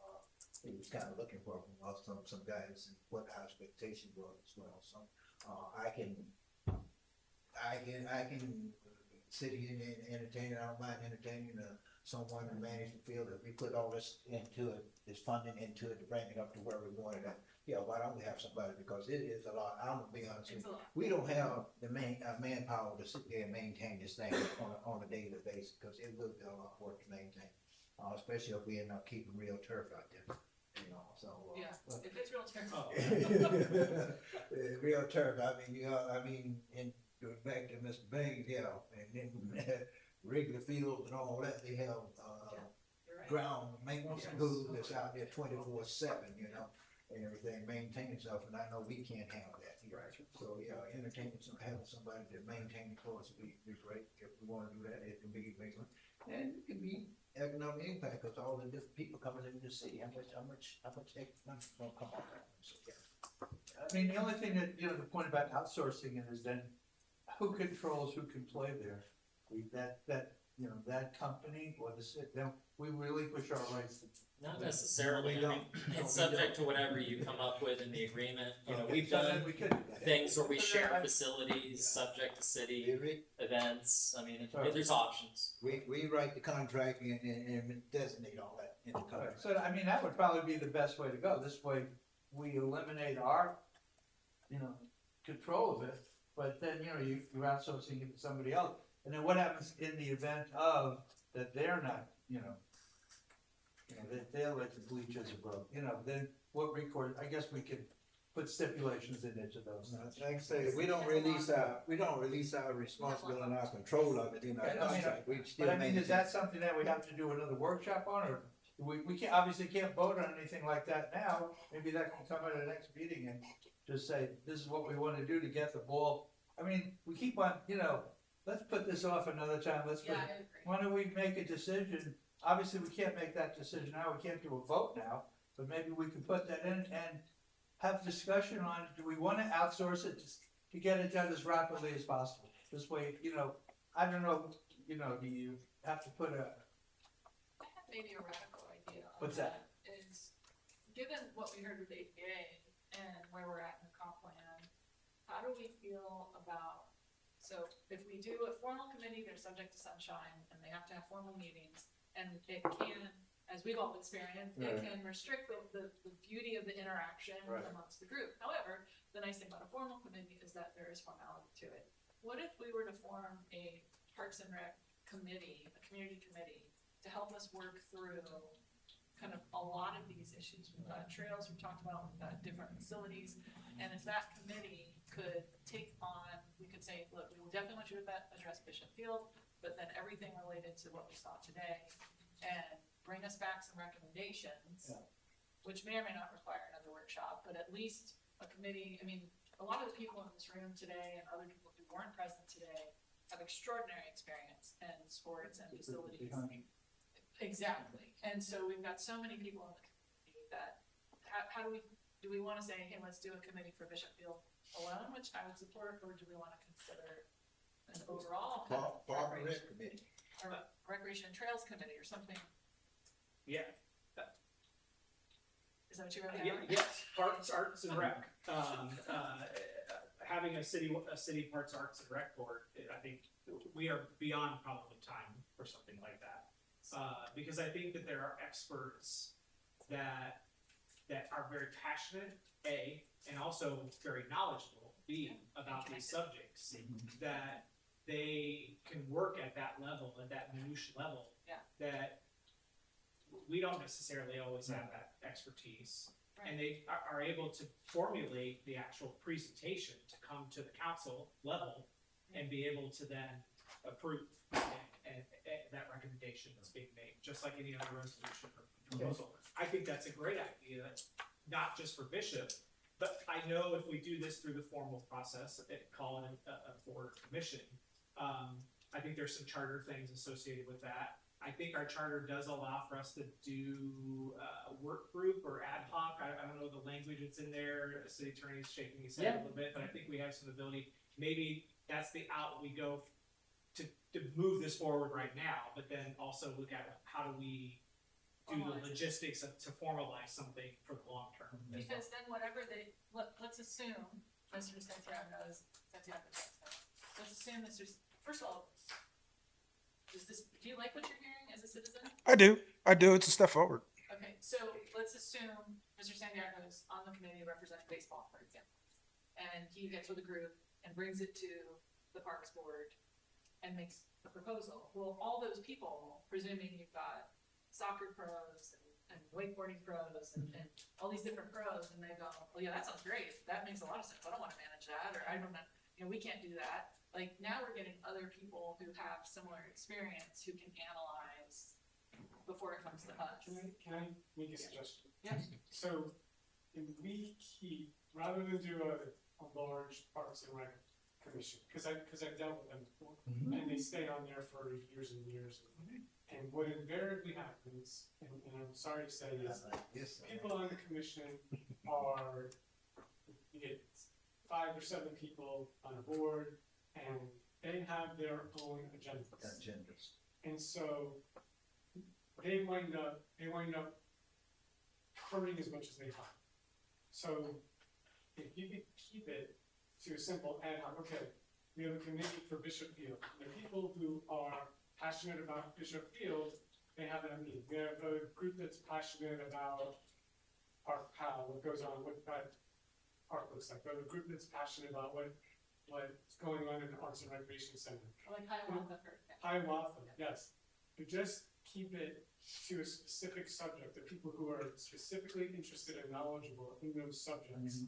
Because if you make it a broad board, then it's gonna lose its effectiveness. Yeah, it loses its effectiveness. That's one of the things I was sitting there thinking. I don't have no problem with committees. I've dealt with them like you before, and that's what happened. You get this person on here. I'm only worried about basketball. This person worried about softball. This one worried about football and everything. But then when I broke them out and gave them their own committee, then the biggest complaint that we have to still worry about, but it worked better by having each one of them on committee. Oh, you paid giving this one more attention than you did with this one, so it's always something going on. But when I had the individual committees, they work better, okay, and everything, because I just always looked at their budgets and tried to make sure each one of them had the same amount of money to spend to make them manage their budgets as effectively as they could. Okay, and you couldn't tell me I'm giving this more attention or that more attention, it was up to you as your committee to come to us and tell us what you need and try to help. I don't have a clear feeling about which one I think is better, the board or the committee. I hear what you're saying. I don't have enough information to give direction today on where I would want to see it go. I would like to see a solution. I wouldn't even mind it being on the agenda next meeting. If everyone else feels, I could do my research between now and then to have a formal opinion. If we were willing to say, discuss and decide on whether to establish a committee or a board, and we could make a decision at the council meeting, I would be okay with that. Where does everyone else right now? I mean, we were talking about, just think, I have to think, we got Mr. Walker. Do we have time to put it on for the next agenda? Yes. We're only a week away, or what's the day, Tuesday? I mean, it's my Do we opinion that have you to can make add notice? items at the meeting. So it's my opinion you can add items at the meeting. So yes, there's definitely time. He's tainted. Okay, well, I've always been told you gotta do this 2 weeks advertising, and it has to be advertised. No. The meeting's advertised. The notice for the meeting has to be Well, advertised. and the agenda has to come out so many days before the meeting as well. Well, no, it's the notice. I'm sorry? That's our council rule. We Yeah. have it in our council rules when it comes. Yeah, In fact, that's true. I think if I'm not No, you're mistaken, we back to say, hey, everything on the agenda has to be done on Tuesday, the That's Tuesday true. before, Yeah. okay? And that's why I'm asking that, okay? Well, I want to amend But it. that's not to say, I'm not saying that, to say, hey, we may not be able to do it on the next council, but the one following. Well, look, I mean, ultimately you have full control over what you want to do. Well, okay, yeah, well, that's fine, if you didn't want to put it on that, that's fine with me, I have no problem. Well, I probably won't be able to talk to you gentlemen about this between now and then, so I'm very interested in this thoughts about the committee versus the board. And Mr. Peterson, Mr. Bain, what do you think about those ideas? I don't want to overcomplicate it, but I do want to. Right, you know, there's two different things I'm hearing here. You wanna have a company that's gonna manage it, but who's gonna build it? The city's gonna build it? Who's gonna, we don't even talk about a number on that. Would you say 20 million to complete the project?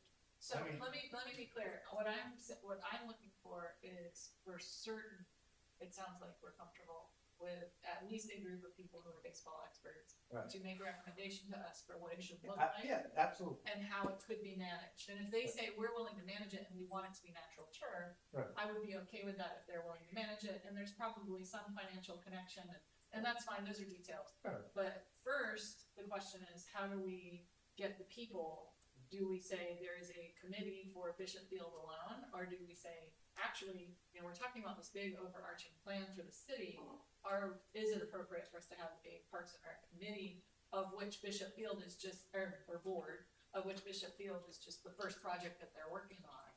Or maybe they're working on multiple projects, but we want Bishop to come back sooner rather than later. I think That's we their should just task. do Bishop Field like Just Brian do- had said.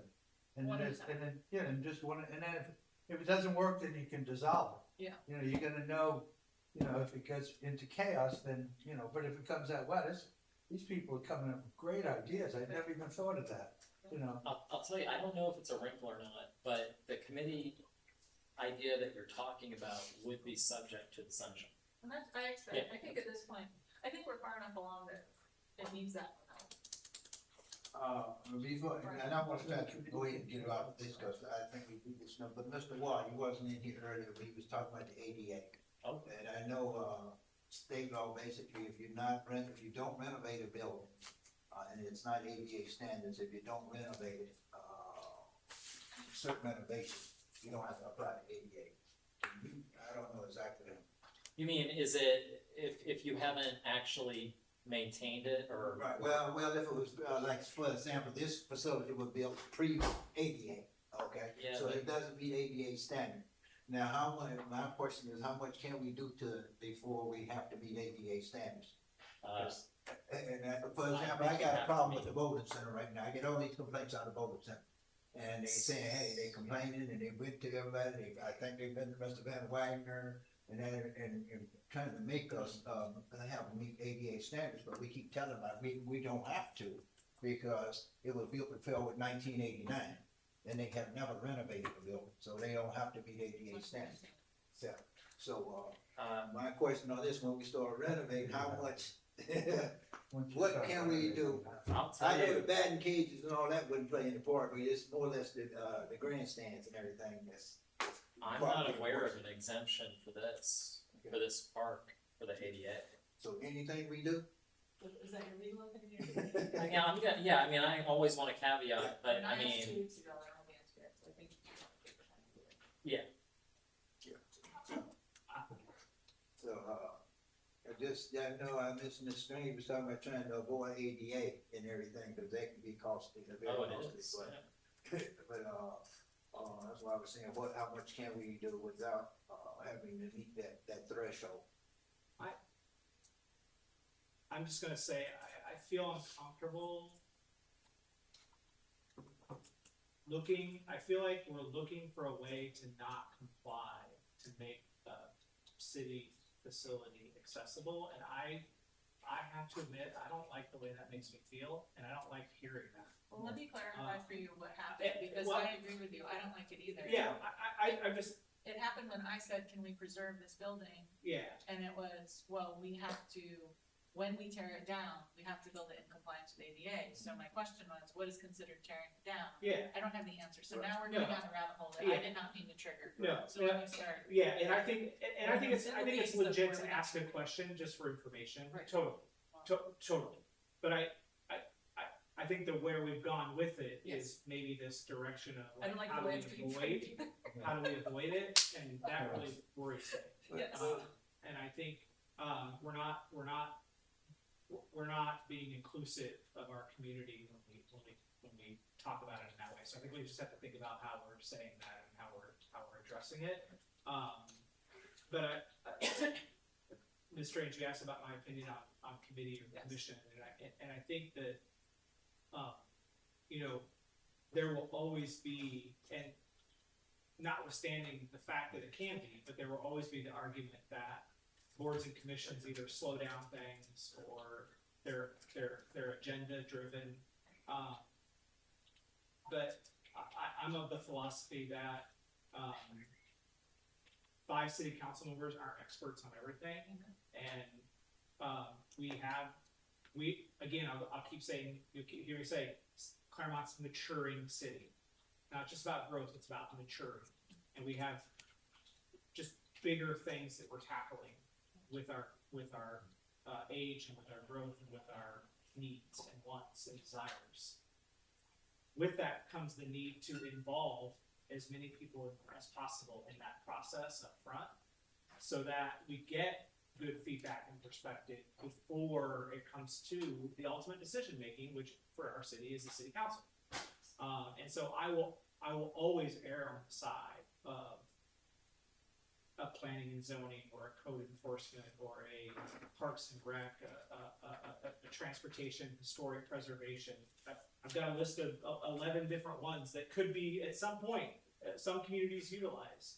I'm not saying we have to have them all, but I think my starting point, my center is we always should involve people who are in the community who are passionate and knowledgeable and connected to start with the conversation. Because I think, like right now with planning and zoning, people who live in a neighborhood who have a development, go back to 7-Eleven and Homes Way, the people on Runner's Circle right there, they were here at P&Z because it came up at that level. And they were able to voice that opinion. P&Z weighed in and made a recommendation, and then they were able to come to the council. And I think same with parks. You know, the folks who live Bishop Field, those 10 houses, 12 houses, they would have the opportunity to speak at a Parks and Rec board and be able to give perspective on what was being recommended to the city council for action. And that's just another layer of transparency, information gathering, involvement, engagement that I think is good for a city of our size as we grow even larger. And if we can start to get some of those systems in place, and really it comes down to the intentionality of the council making those appointments. It's up to us. If we don't like who we're appointing, they do have a term limit. Right. We make different appointments. Or we can even structure things to say, like for Parks and Rec, we must have one waterways expert, one field sports expert, one, you know, and you can create, now obviously that's come with caveats, because you got to make sure you find people to do that. But you can structure your boards and commissions to be able to try to avoid some of those things, I think, to do that. But I digress on Bishop Field, and I apologize for that, but I wanted to answer your question. I do think we have to give the folks who have been here today and that we've already kind of formally, informally asked to be a part, a way to continue to be a part. And I think if we can do something with, specifically to Councilmember Peterson's point, with Bishop Field and get that going and get it up and running, even as an ad hoc, and be able to hash all that out and bring it back either in a workshop or a city council meeting or community meeting, public meeting, and then we then take action on it. I don't think it has to be long term. I think this can be done relatively quickly. So you like the committee for But I this do like the session? committee for this, because I think the iron is hot and we should strike. Okay. In terms of the community's there, it's the knowledge is there, the conversation's there. Let's not delay it. I think we owe it to the folks who have passionately talked about this field and the need for it and the role of it in the community to do something now. So, do we feel comfortable directing staff to bring us a committee item at the next agenda so that we can, and how do we appoint people at that point? Or is it not an appointed? I think committee? if the city attorney can tell us what our ad hoc process is in the charter, I think there is some language there that maybe talks about that. It's in chapter 1 of the code. Okay. And it basically, or the admin chapter could be 1 or 2, but it says that the city council, unless the charter says otherwise, can appoint committees and special things. Do we have to, Mr. Watt, do we need to decide to have that committee first before we have city staff go ahead and advertise the fact that we're looking for people for the committee? No. So we can go ahead and have them. No, the city staff will answer to you. If you're upset with the fact that they're advertising for No, it, well. you know, so, no, so they can act. They go ahead, like I can say, we can give direction, go ahead Yeah. and come up with a thing to advertise for a committee, Yeah. and then once they get all the names together, like always, they bring it back to us. They could. And we say, we're gonna appoint so and so and so and so. And if we put it on this meeting to approve the ad hoc, and then to also advertise, we have the one meeting in July, at the end of July, that gives people a month to apply, get the applications in, get the information out, and then we vote in July when we appoint to the ad hoc. We're done, we've got the committee up and running in a month. And who's defining the number of members of the committee, et cetera? Is that gonna be like, how do we define it? What state law, what is it, I know like with our code enforcement board, we're required to have 7. Yeah. These type of committees are. No, there's no, your code is very flexible on that. It doesn't have any requirements on it. On these categories. Could be three, could be one. It actually could be one. So far, what we've seen is we've had 2 professional baseball scouts, so ties to professional baseball. We have 1 business owner who's also connected to the college level, and we've had 1 high school coach, and we've had we've had a resident, and we've had who lives within proximity, and we've had the local league, and I think now you're talking about youth. I say youth, I mean 14 under, and then high school, and then college, and pro, business, resident. I mean, this is what that's 6. Yeah, but I think we right now concerned with getting for Bishop Field, getting the committee for Bishop Field. Yeah. I think the committee should get at least 5 people. I think we should have 7, because those 6 groups were just, have already participated, and they have a 7 minimum. Okay. I'm good. I just find it fine with our boards, and where we have 7, we have a lot of trouble trying to fill 7-person boards and everything right now, so. But it's just, it's very ad hoc. I know, I'm recording this. I'm looking at you guys.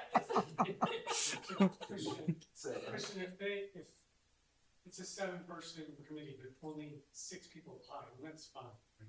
Yes. Well, as long as you have a quorum. Yeah, that's exactly right. Or would be 4. 4. Fun. Great. This is exciting. I think it's cool. Well, I'm sitting here and just, y'all making me remember this. I used to have to go through the back and try to have work, like I say, this kind of work I did for the Africans. That's fun. Ran, intramural sports, base sports, and all these kind of things, ball fields and all, so, all these bylaw committees, referees, unions, all these things. Yeah, no umpires are allowed. I'm just kidding. You said there were referees, unions, and this committee, that committee. So, like, wow. But it can be fun, but it can be a lot of work, and I sympathize with Brian. I think he's been doing a pretty good job with everything, you know. Yeah, and this is just bigger than Parks and Rec. This is an historic restoration like this. Well, actually, I know we've been here almost 4 hours, and it's time to go, but one of the things that I do want us to consider is maybe looking at increasing our park and rec department, because we do need more fields, and I know his staff is overworked, we need more people, okay? We'll try to keep up with some of these things, but that isn't for here today. Maybe if he put it in his budget, we'll have to talk about it. Well, I think that this process today helps us start to establish a plan, a vision and a plan, and the budget follows that. So I think that there's still questions to be answered, but, So for Gary and for Bentley, basically it's on hold until we get feedback from the committee and the committee reports back to us. yes, we're all. Well, they also have, and I would say he can give input to the committee once the committee is formed, and work with the committee as well. That'd be great. I think you all had real good discussion here today. Starting to get direction. That's what we need. Thank you.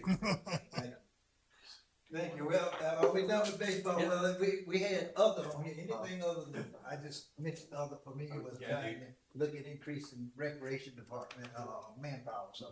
The other was, so you guys at the last meeting continued 2 items. It was Bellwood Park and the stage right here. Yep. And the idea was that it was being continued to talk about here so that we can bring it back at the next meeting. Okay. Well, like I say, for me, for the park, I know you sent me the figures saying it's not that much we spend every year on stage, but then, some years we spend more and everything, and some. I get it. So the years that we spent more, 22 and 23, were because we held the stage here for a while because it stayed through cookies and cocoa. Because the stage was out here for over a week. So that's what. So last year when we just did the platform, it was 1640. Now we built the stage, and by the way, we were recommended to receive a grant, to receive a FERDAP grant. We don't know if we are awarded yet, but we were recommended for City Hall Park. But there still will be production costs every time you use the stage. So that, this is for a shell that will be wired, but somebody's still gonna have to bring a board and plug it in and all that. So That's Well, like- I'm not looking for us, well, maybe we have a sound system there, but yeah, they still have to bring their own equipment to Right, plug in. so that's still going to exist, so there won't be $0, it'll be a little less. But the platform for Light Up last year was $1640, the stage that we brought for Light Up the year before was $2,800. So you're in that range between $2,000 and $3,000 a year to rent the stage plus production costs, or Light Up, that's just Light Up. That's the light, yeah.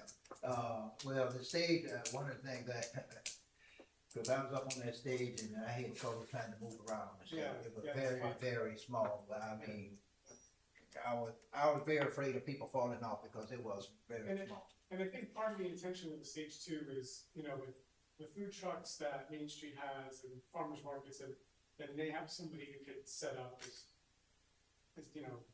some sort of one-man band type of thing, or some guitar, speakers, just something for community events that are downtown. Yeah, well, and I think that was the whole idea when we first started talking about this years ago, because, First Friday was actually using this as a stage, and we were trying to do this with our events that we do, and we were trying to turn this into a little entertainment park, actually. So I think that's it. Personally, I would like to see us still move forward and trying to, see what I think what you brought us, it was like $100-some thousand just to do the study. It was 100. For a study? It was 108 that was the, I have that. Yeah, and that was a little. That's the architect, that's the design. We can rent one for $2,000. Expensive. We rent one for $2,000 a stage. Don't worry about it, till maybe next year. Well, I feel that way too. Some thousand for design, I thought that was a little. Let's not drop 400,000. Yeah, and we've got the conversation on the agenda, I believe it's on the agenda next week about the parking garage and. We have a large, robust schedule of things on this next, because we only have one meeting in July.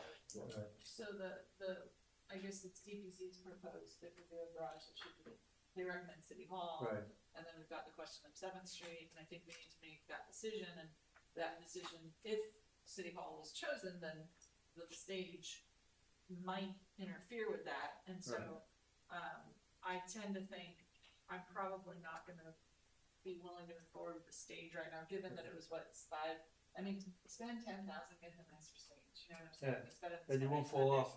108,000, get a better stage, but, I know I've given it a great deal of thought since our last meeting, and I'm not quite ready to move forward with the stage, given the potential for the parking garage conversation. But I am willing to move forward with Lake Filter, so that's where I'm at on those two items. We table vote to this meeting? Yeah. This coming meeting? Yeah, I think where I stand today on that would be to, table again the City Hall stage, but to take action on the turf. What was the cost of the turf? 680. And it's organic turf. Well, I think it, But actually, Not- 680, not but after- let's be honest, it's 680, another 100 something, so it's gonna be close to 800,000, I thought it was in there, right? No, 608 was with because the original, that's with the add-ons. Some will say, the original. It was under that, so that's what the add-ons. I thought it was another 180 something in there. We're not voting on this. But that's fine, I know it's gonna be, over the long run, we're gonna save, how much, Brian, how much is we costing us now to turf the field every year, 100 or 200? Yeah, well, if we dug it up and we turfed it, that would be a couple $100,000. Yeah, we've been spending that every It's a year. soccer field? Yeah, that's a. Felton Park, yeah. It's not a full-size soccer. It's not a full-size. Yeah, but it's just the soccer, it's not the softball. Correct. But see, Why did we do softball? We do softball, but soccer was, when we started with the soccer field, that's our smallest soccer field. Right. That's a field that we've never been able to get in good condition, even when we've put a bunch of new plastic for a very short amount of time. Soccer field is a turf field, and we can talk about when we get to budget, and what we talked about today, which PAL and Wood League and turf, but soccer fields are easier to maintain on turf than baseball, but this was kind of like, this is our first step into turf. Yeah. This is our first thing, like, let's get this in, let's take some pressure off of Hancock and Powell multipurpose fields and get more people using this one. And then we could expand on turf from there once we get this in. That's what my thought process was. And to make sure lessons learned on this one, so we know what to do the next time. Okay. And is there any sort of guarantee or warranty on the, cause you said you have a hard time keeping it, like if the sub, what's it called? I'm sorry. Oh, no, it's not about the sub. So, when you're maintaining, cause artificial turf still has to be maintained, it's not, but on a soccer field, it's very minimal. It's just like, you just gotta brush the goal areas a little bit. When you're talking about baseball, there's higher impact. There's talking about mounds and home plate, and especially around first base, where there'll be pieces that will have to be replaced more regularly. Where a soccer field, for the most part, we don't have to touch for 10 years. Yeah, and we probably spend, what, on maintenance? each year, 20 okay? per field, depending on the field, 20, 30,000. So, I mean, just so that we're all being clear, we spend about 300,000 on maintenance, we're spending 700,000 to put turf in. So, the turf, let's call it 400,000 on maintenance, and let's say we replace the turf at some point, so 500,000. It's starting to get close to the same price, it's a little bit more for the turf, but if the turf happens to last 11 or 12 years, you're kind of getting free use. So it's AstroTurf? AstroTurf. So, other thing about turf, we utilize the field year round instead of having to shut it down 3-4 months out. So, it ends up being kind of the same over in Right, but there's a big, I mean, AstroTurf, you know, we're in Florida, AstroTurf gets very, very hot in the summer. Well, and maintaining a flat It field. depends upon the type of use.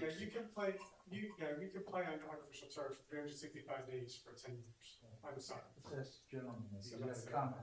It depends upon the turf, the type of turf you use. And is that from the general fund or is that? It gets hot. That It's hot, was- right? that was the- But they'll still that play on T20 capital. It won't deter the kids, it gets hot. Personally, I like the real field myself. Okay. But It's not it's a new day and new time. Anything else? So are we gonna bring this? It's on the next agenda. It'll be on the next agenda, okay. For us to take action, but we're gonna go ahead and. Yeah. Do we have to put the, stage on the next agenda, take it again, or come we just? Do you want me? Do we have- I'm sorry, I don't understand. It's in the next agenda. Yeah, it's. Can I table or pull it from the agenda? Yeah, you have the authority. Yeah, to pull it. instead of bringing it on the agenda, can we just move it? Yes. So I'll pull it this one if you're all in agreement. And you all tell me when you want to bring it back. Well, you pull it now, we pull it when we have to meet it. I mean, I Are you think. saying yes to that? We To the can't state, take a for the vote, state. but just. You're talking about bringing it back and just table it, and the next time, and we don't have to bring it on the agenda to the table, just post. Yeah, you can pull it. If you want me to, I'll just. But you can only Pull it pull for it once, right? Yeah. So it will come back in July, and then we, Oh, by then we'll make a decision. but we take the action. Well, it's whatever you want. We don't have to put a date on when we bring it back, and that's what I was asking Mr. Watt. Yeah, If we just pull it, we can just leave it there and wait for. That's the way I view the resolution Okay. on its authority. Okay. That's why I was asking Mr. So it's Watt. not a pull for one meeting. No. He's only allowed to do it It's once. only like pull it once. Pull it once, but there's But not. it you doesn't know what? have to I'll be- check that though. I mean, it's a good question. Well, I would like to see it come up during the budget workshops, which will be in July. Well, Do we wanna instead of put it table, on- just, on- instead of, then leave it on the agenda instead of table, just keep it, let it come back whenever. You know, when you put it back on the agenda, whenever you feel like you're ready. I'm okay with that. I just wanna make sure we're not gonna get to that. So I mean, yeah, you could, obviously, yeah, you could keep it on the, am I right here? You can keep it on the agenda, just. You can just pull it Just at tonight, Say and it, then just vote vote it against down. it, and then it set up, whenever they think we want to bring it back, they bring it back. And then it just starts, so, which, there's no start on it, this is just a task order for the contract to get. Rather than just leaving it out there in limbo, just say no, okay? You're reaching for it, so you want to just deny it? Yeah, well, this is on the agenda, is that all right? We just bring it back and then we just deny it? Well, the eyes have it. Yes, sir. I think there are like 6 people talking there about what to do, and I think we just need to understand, if we tabled it with a date, I think we have in our rules, the city manager's ability to pull something from an agenda.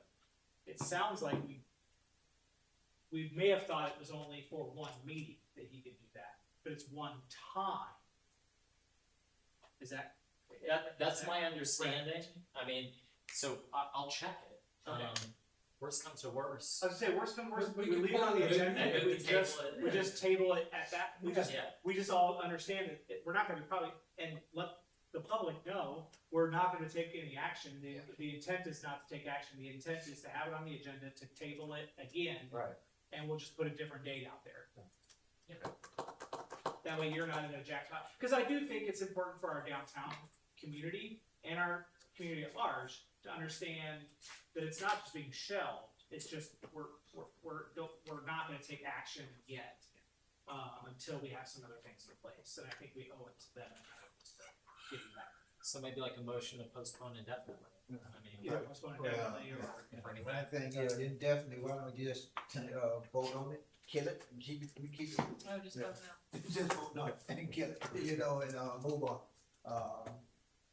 Almost same thing, take it indefinitely, you never know when it comes back, and whenever you decide to bring it back, we'll bring it back, okay? Just kill it and let the people know where. It's almost like doing a 15-year. All right, and so we okay with that, and, Sounds good.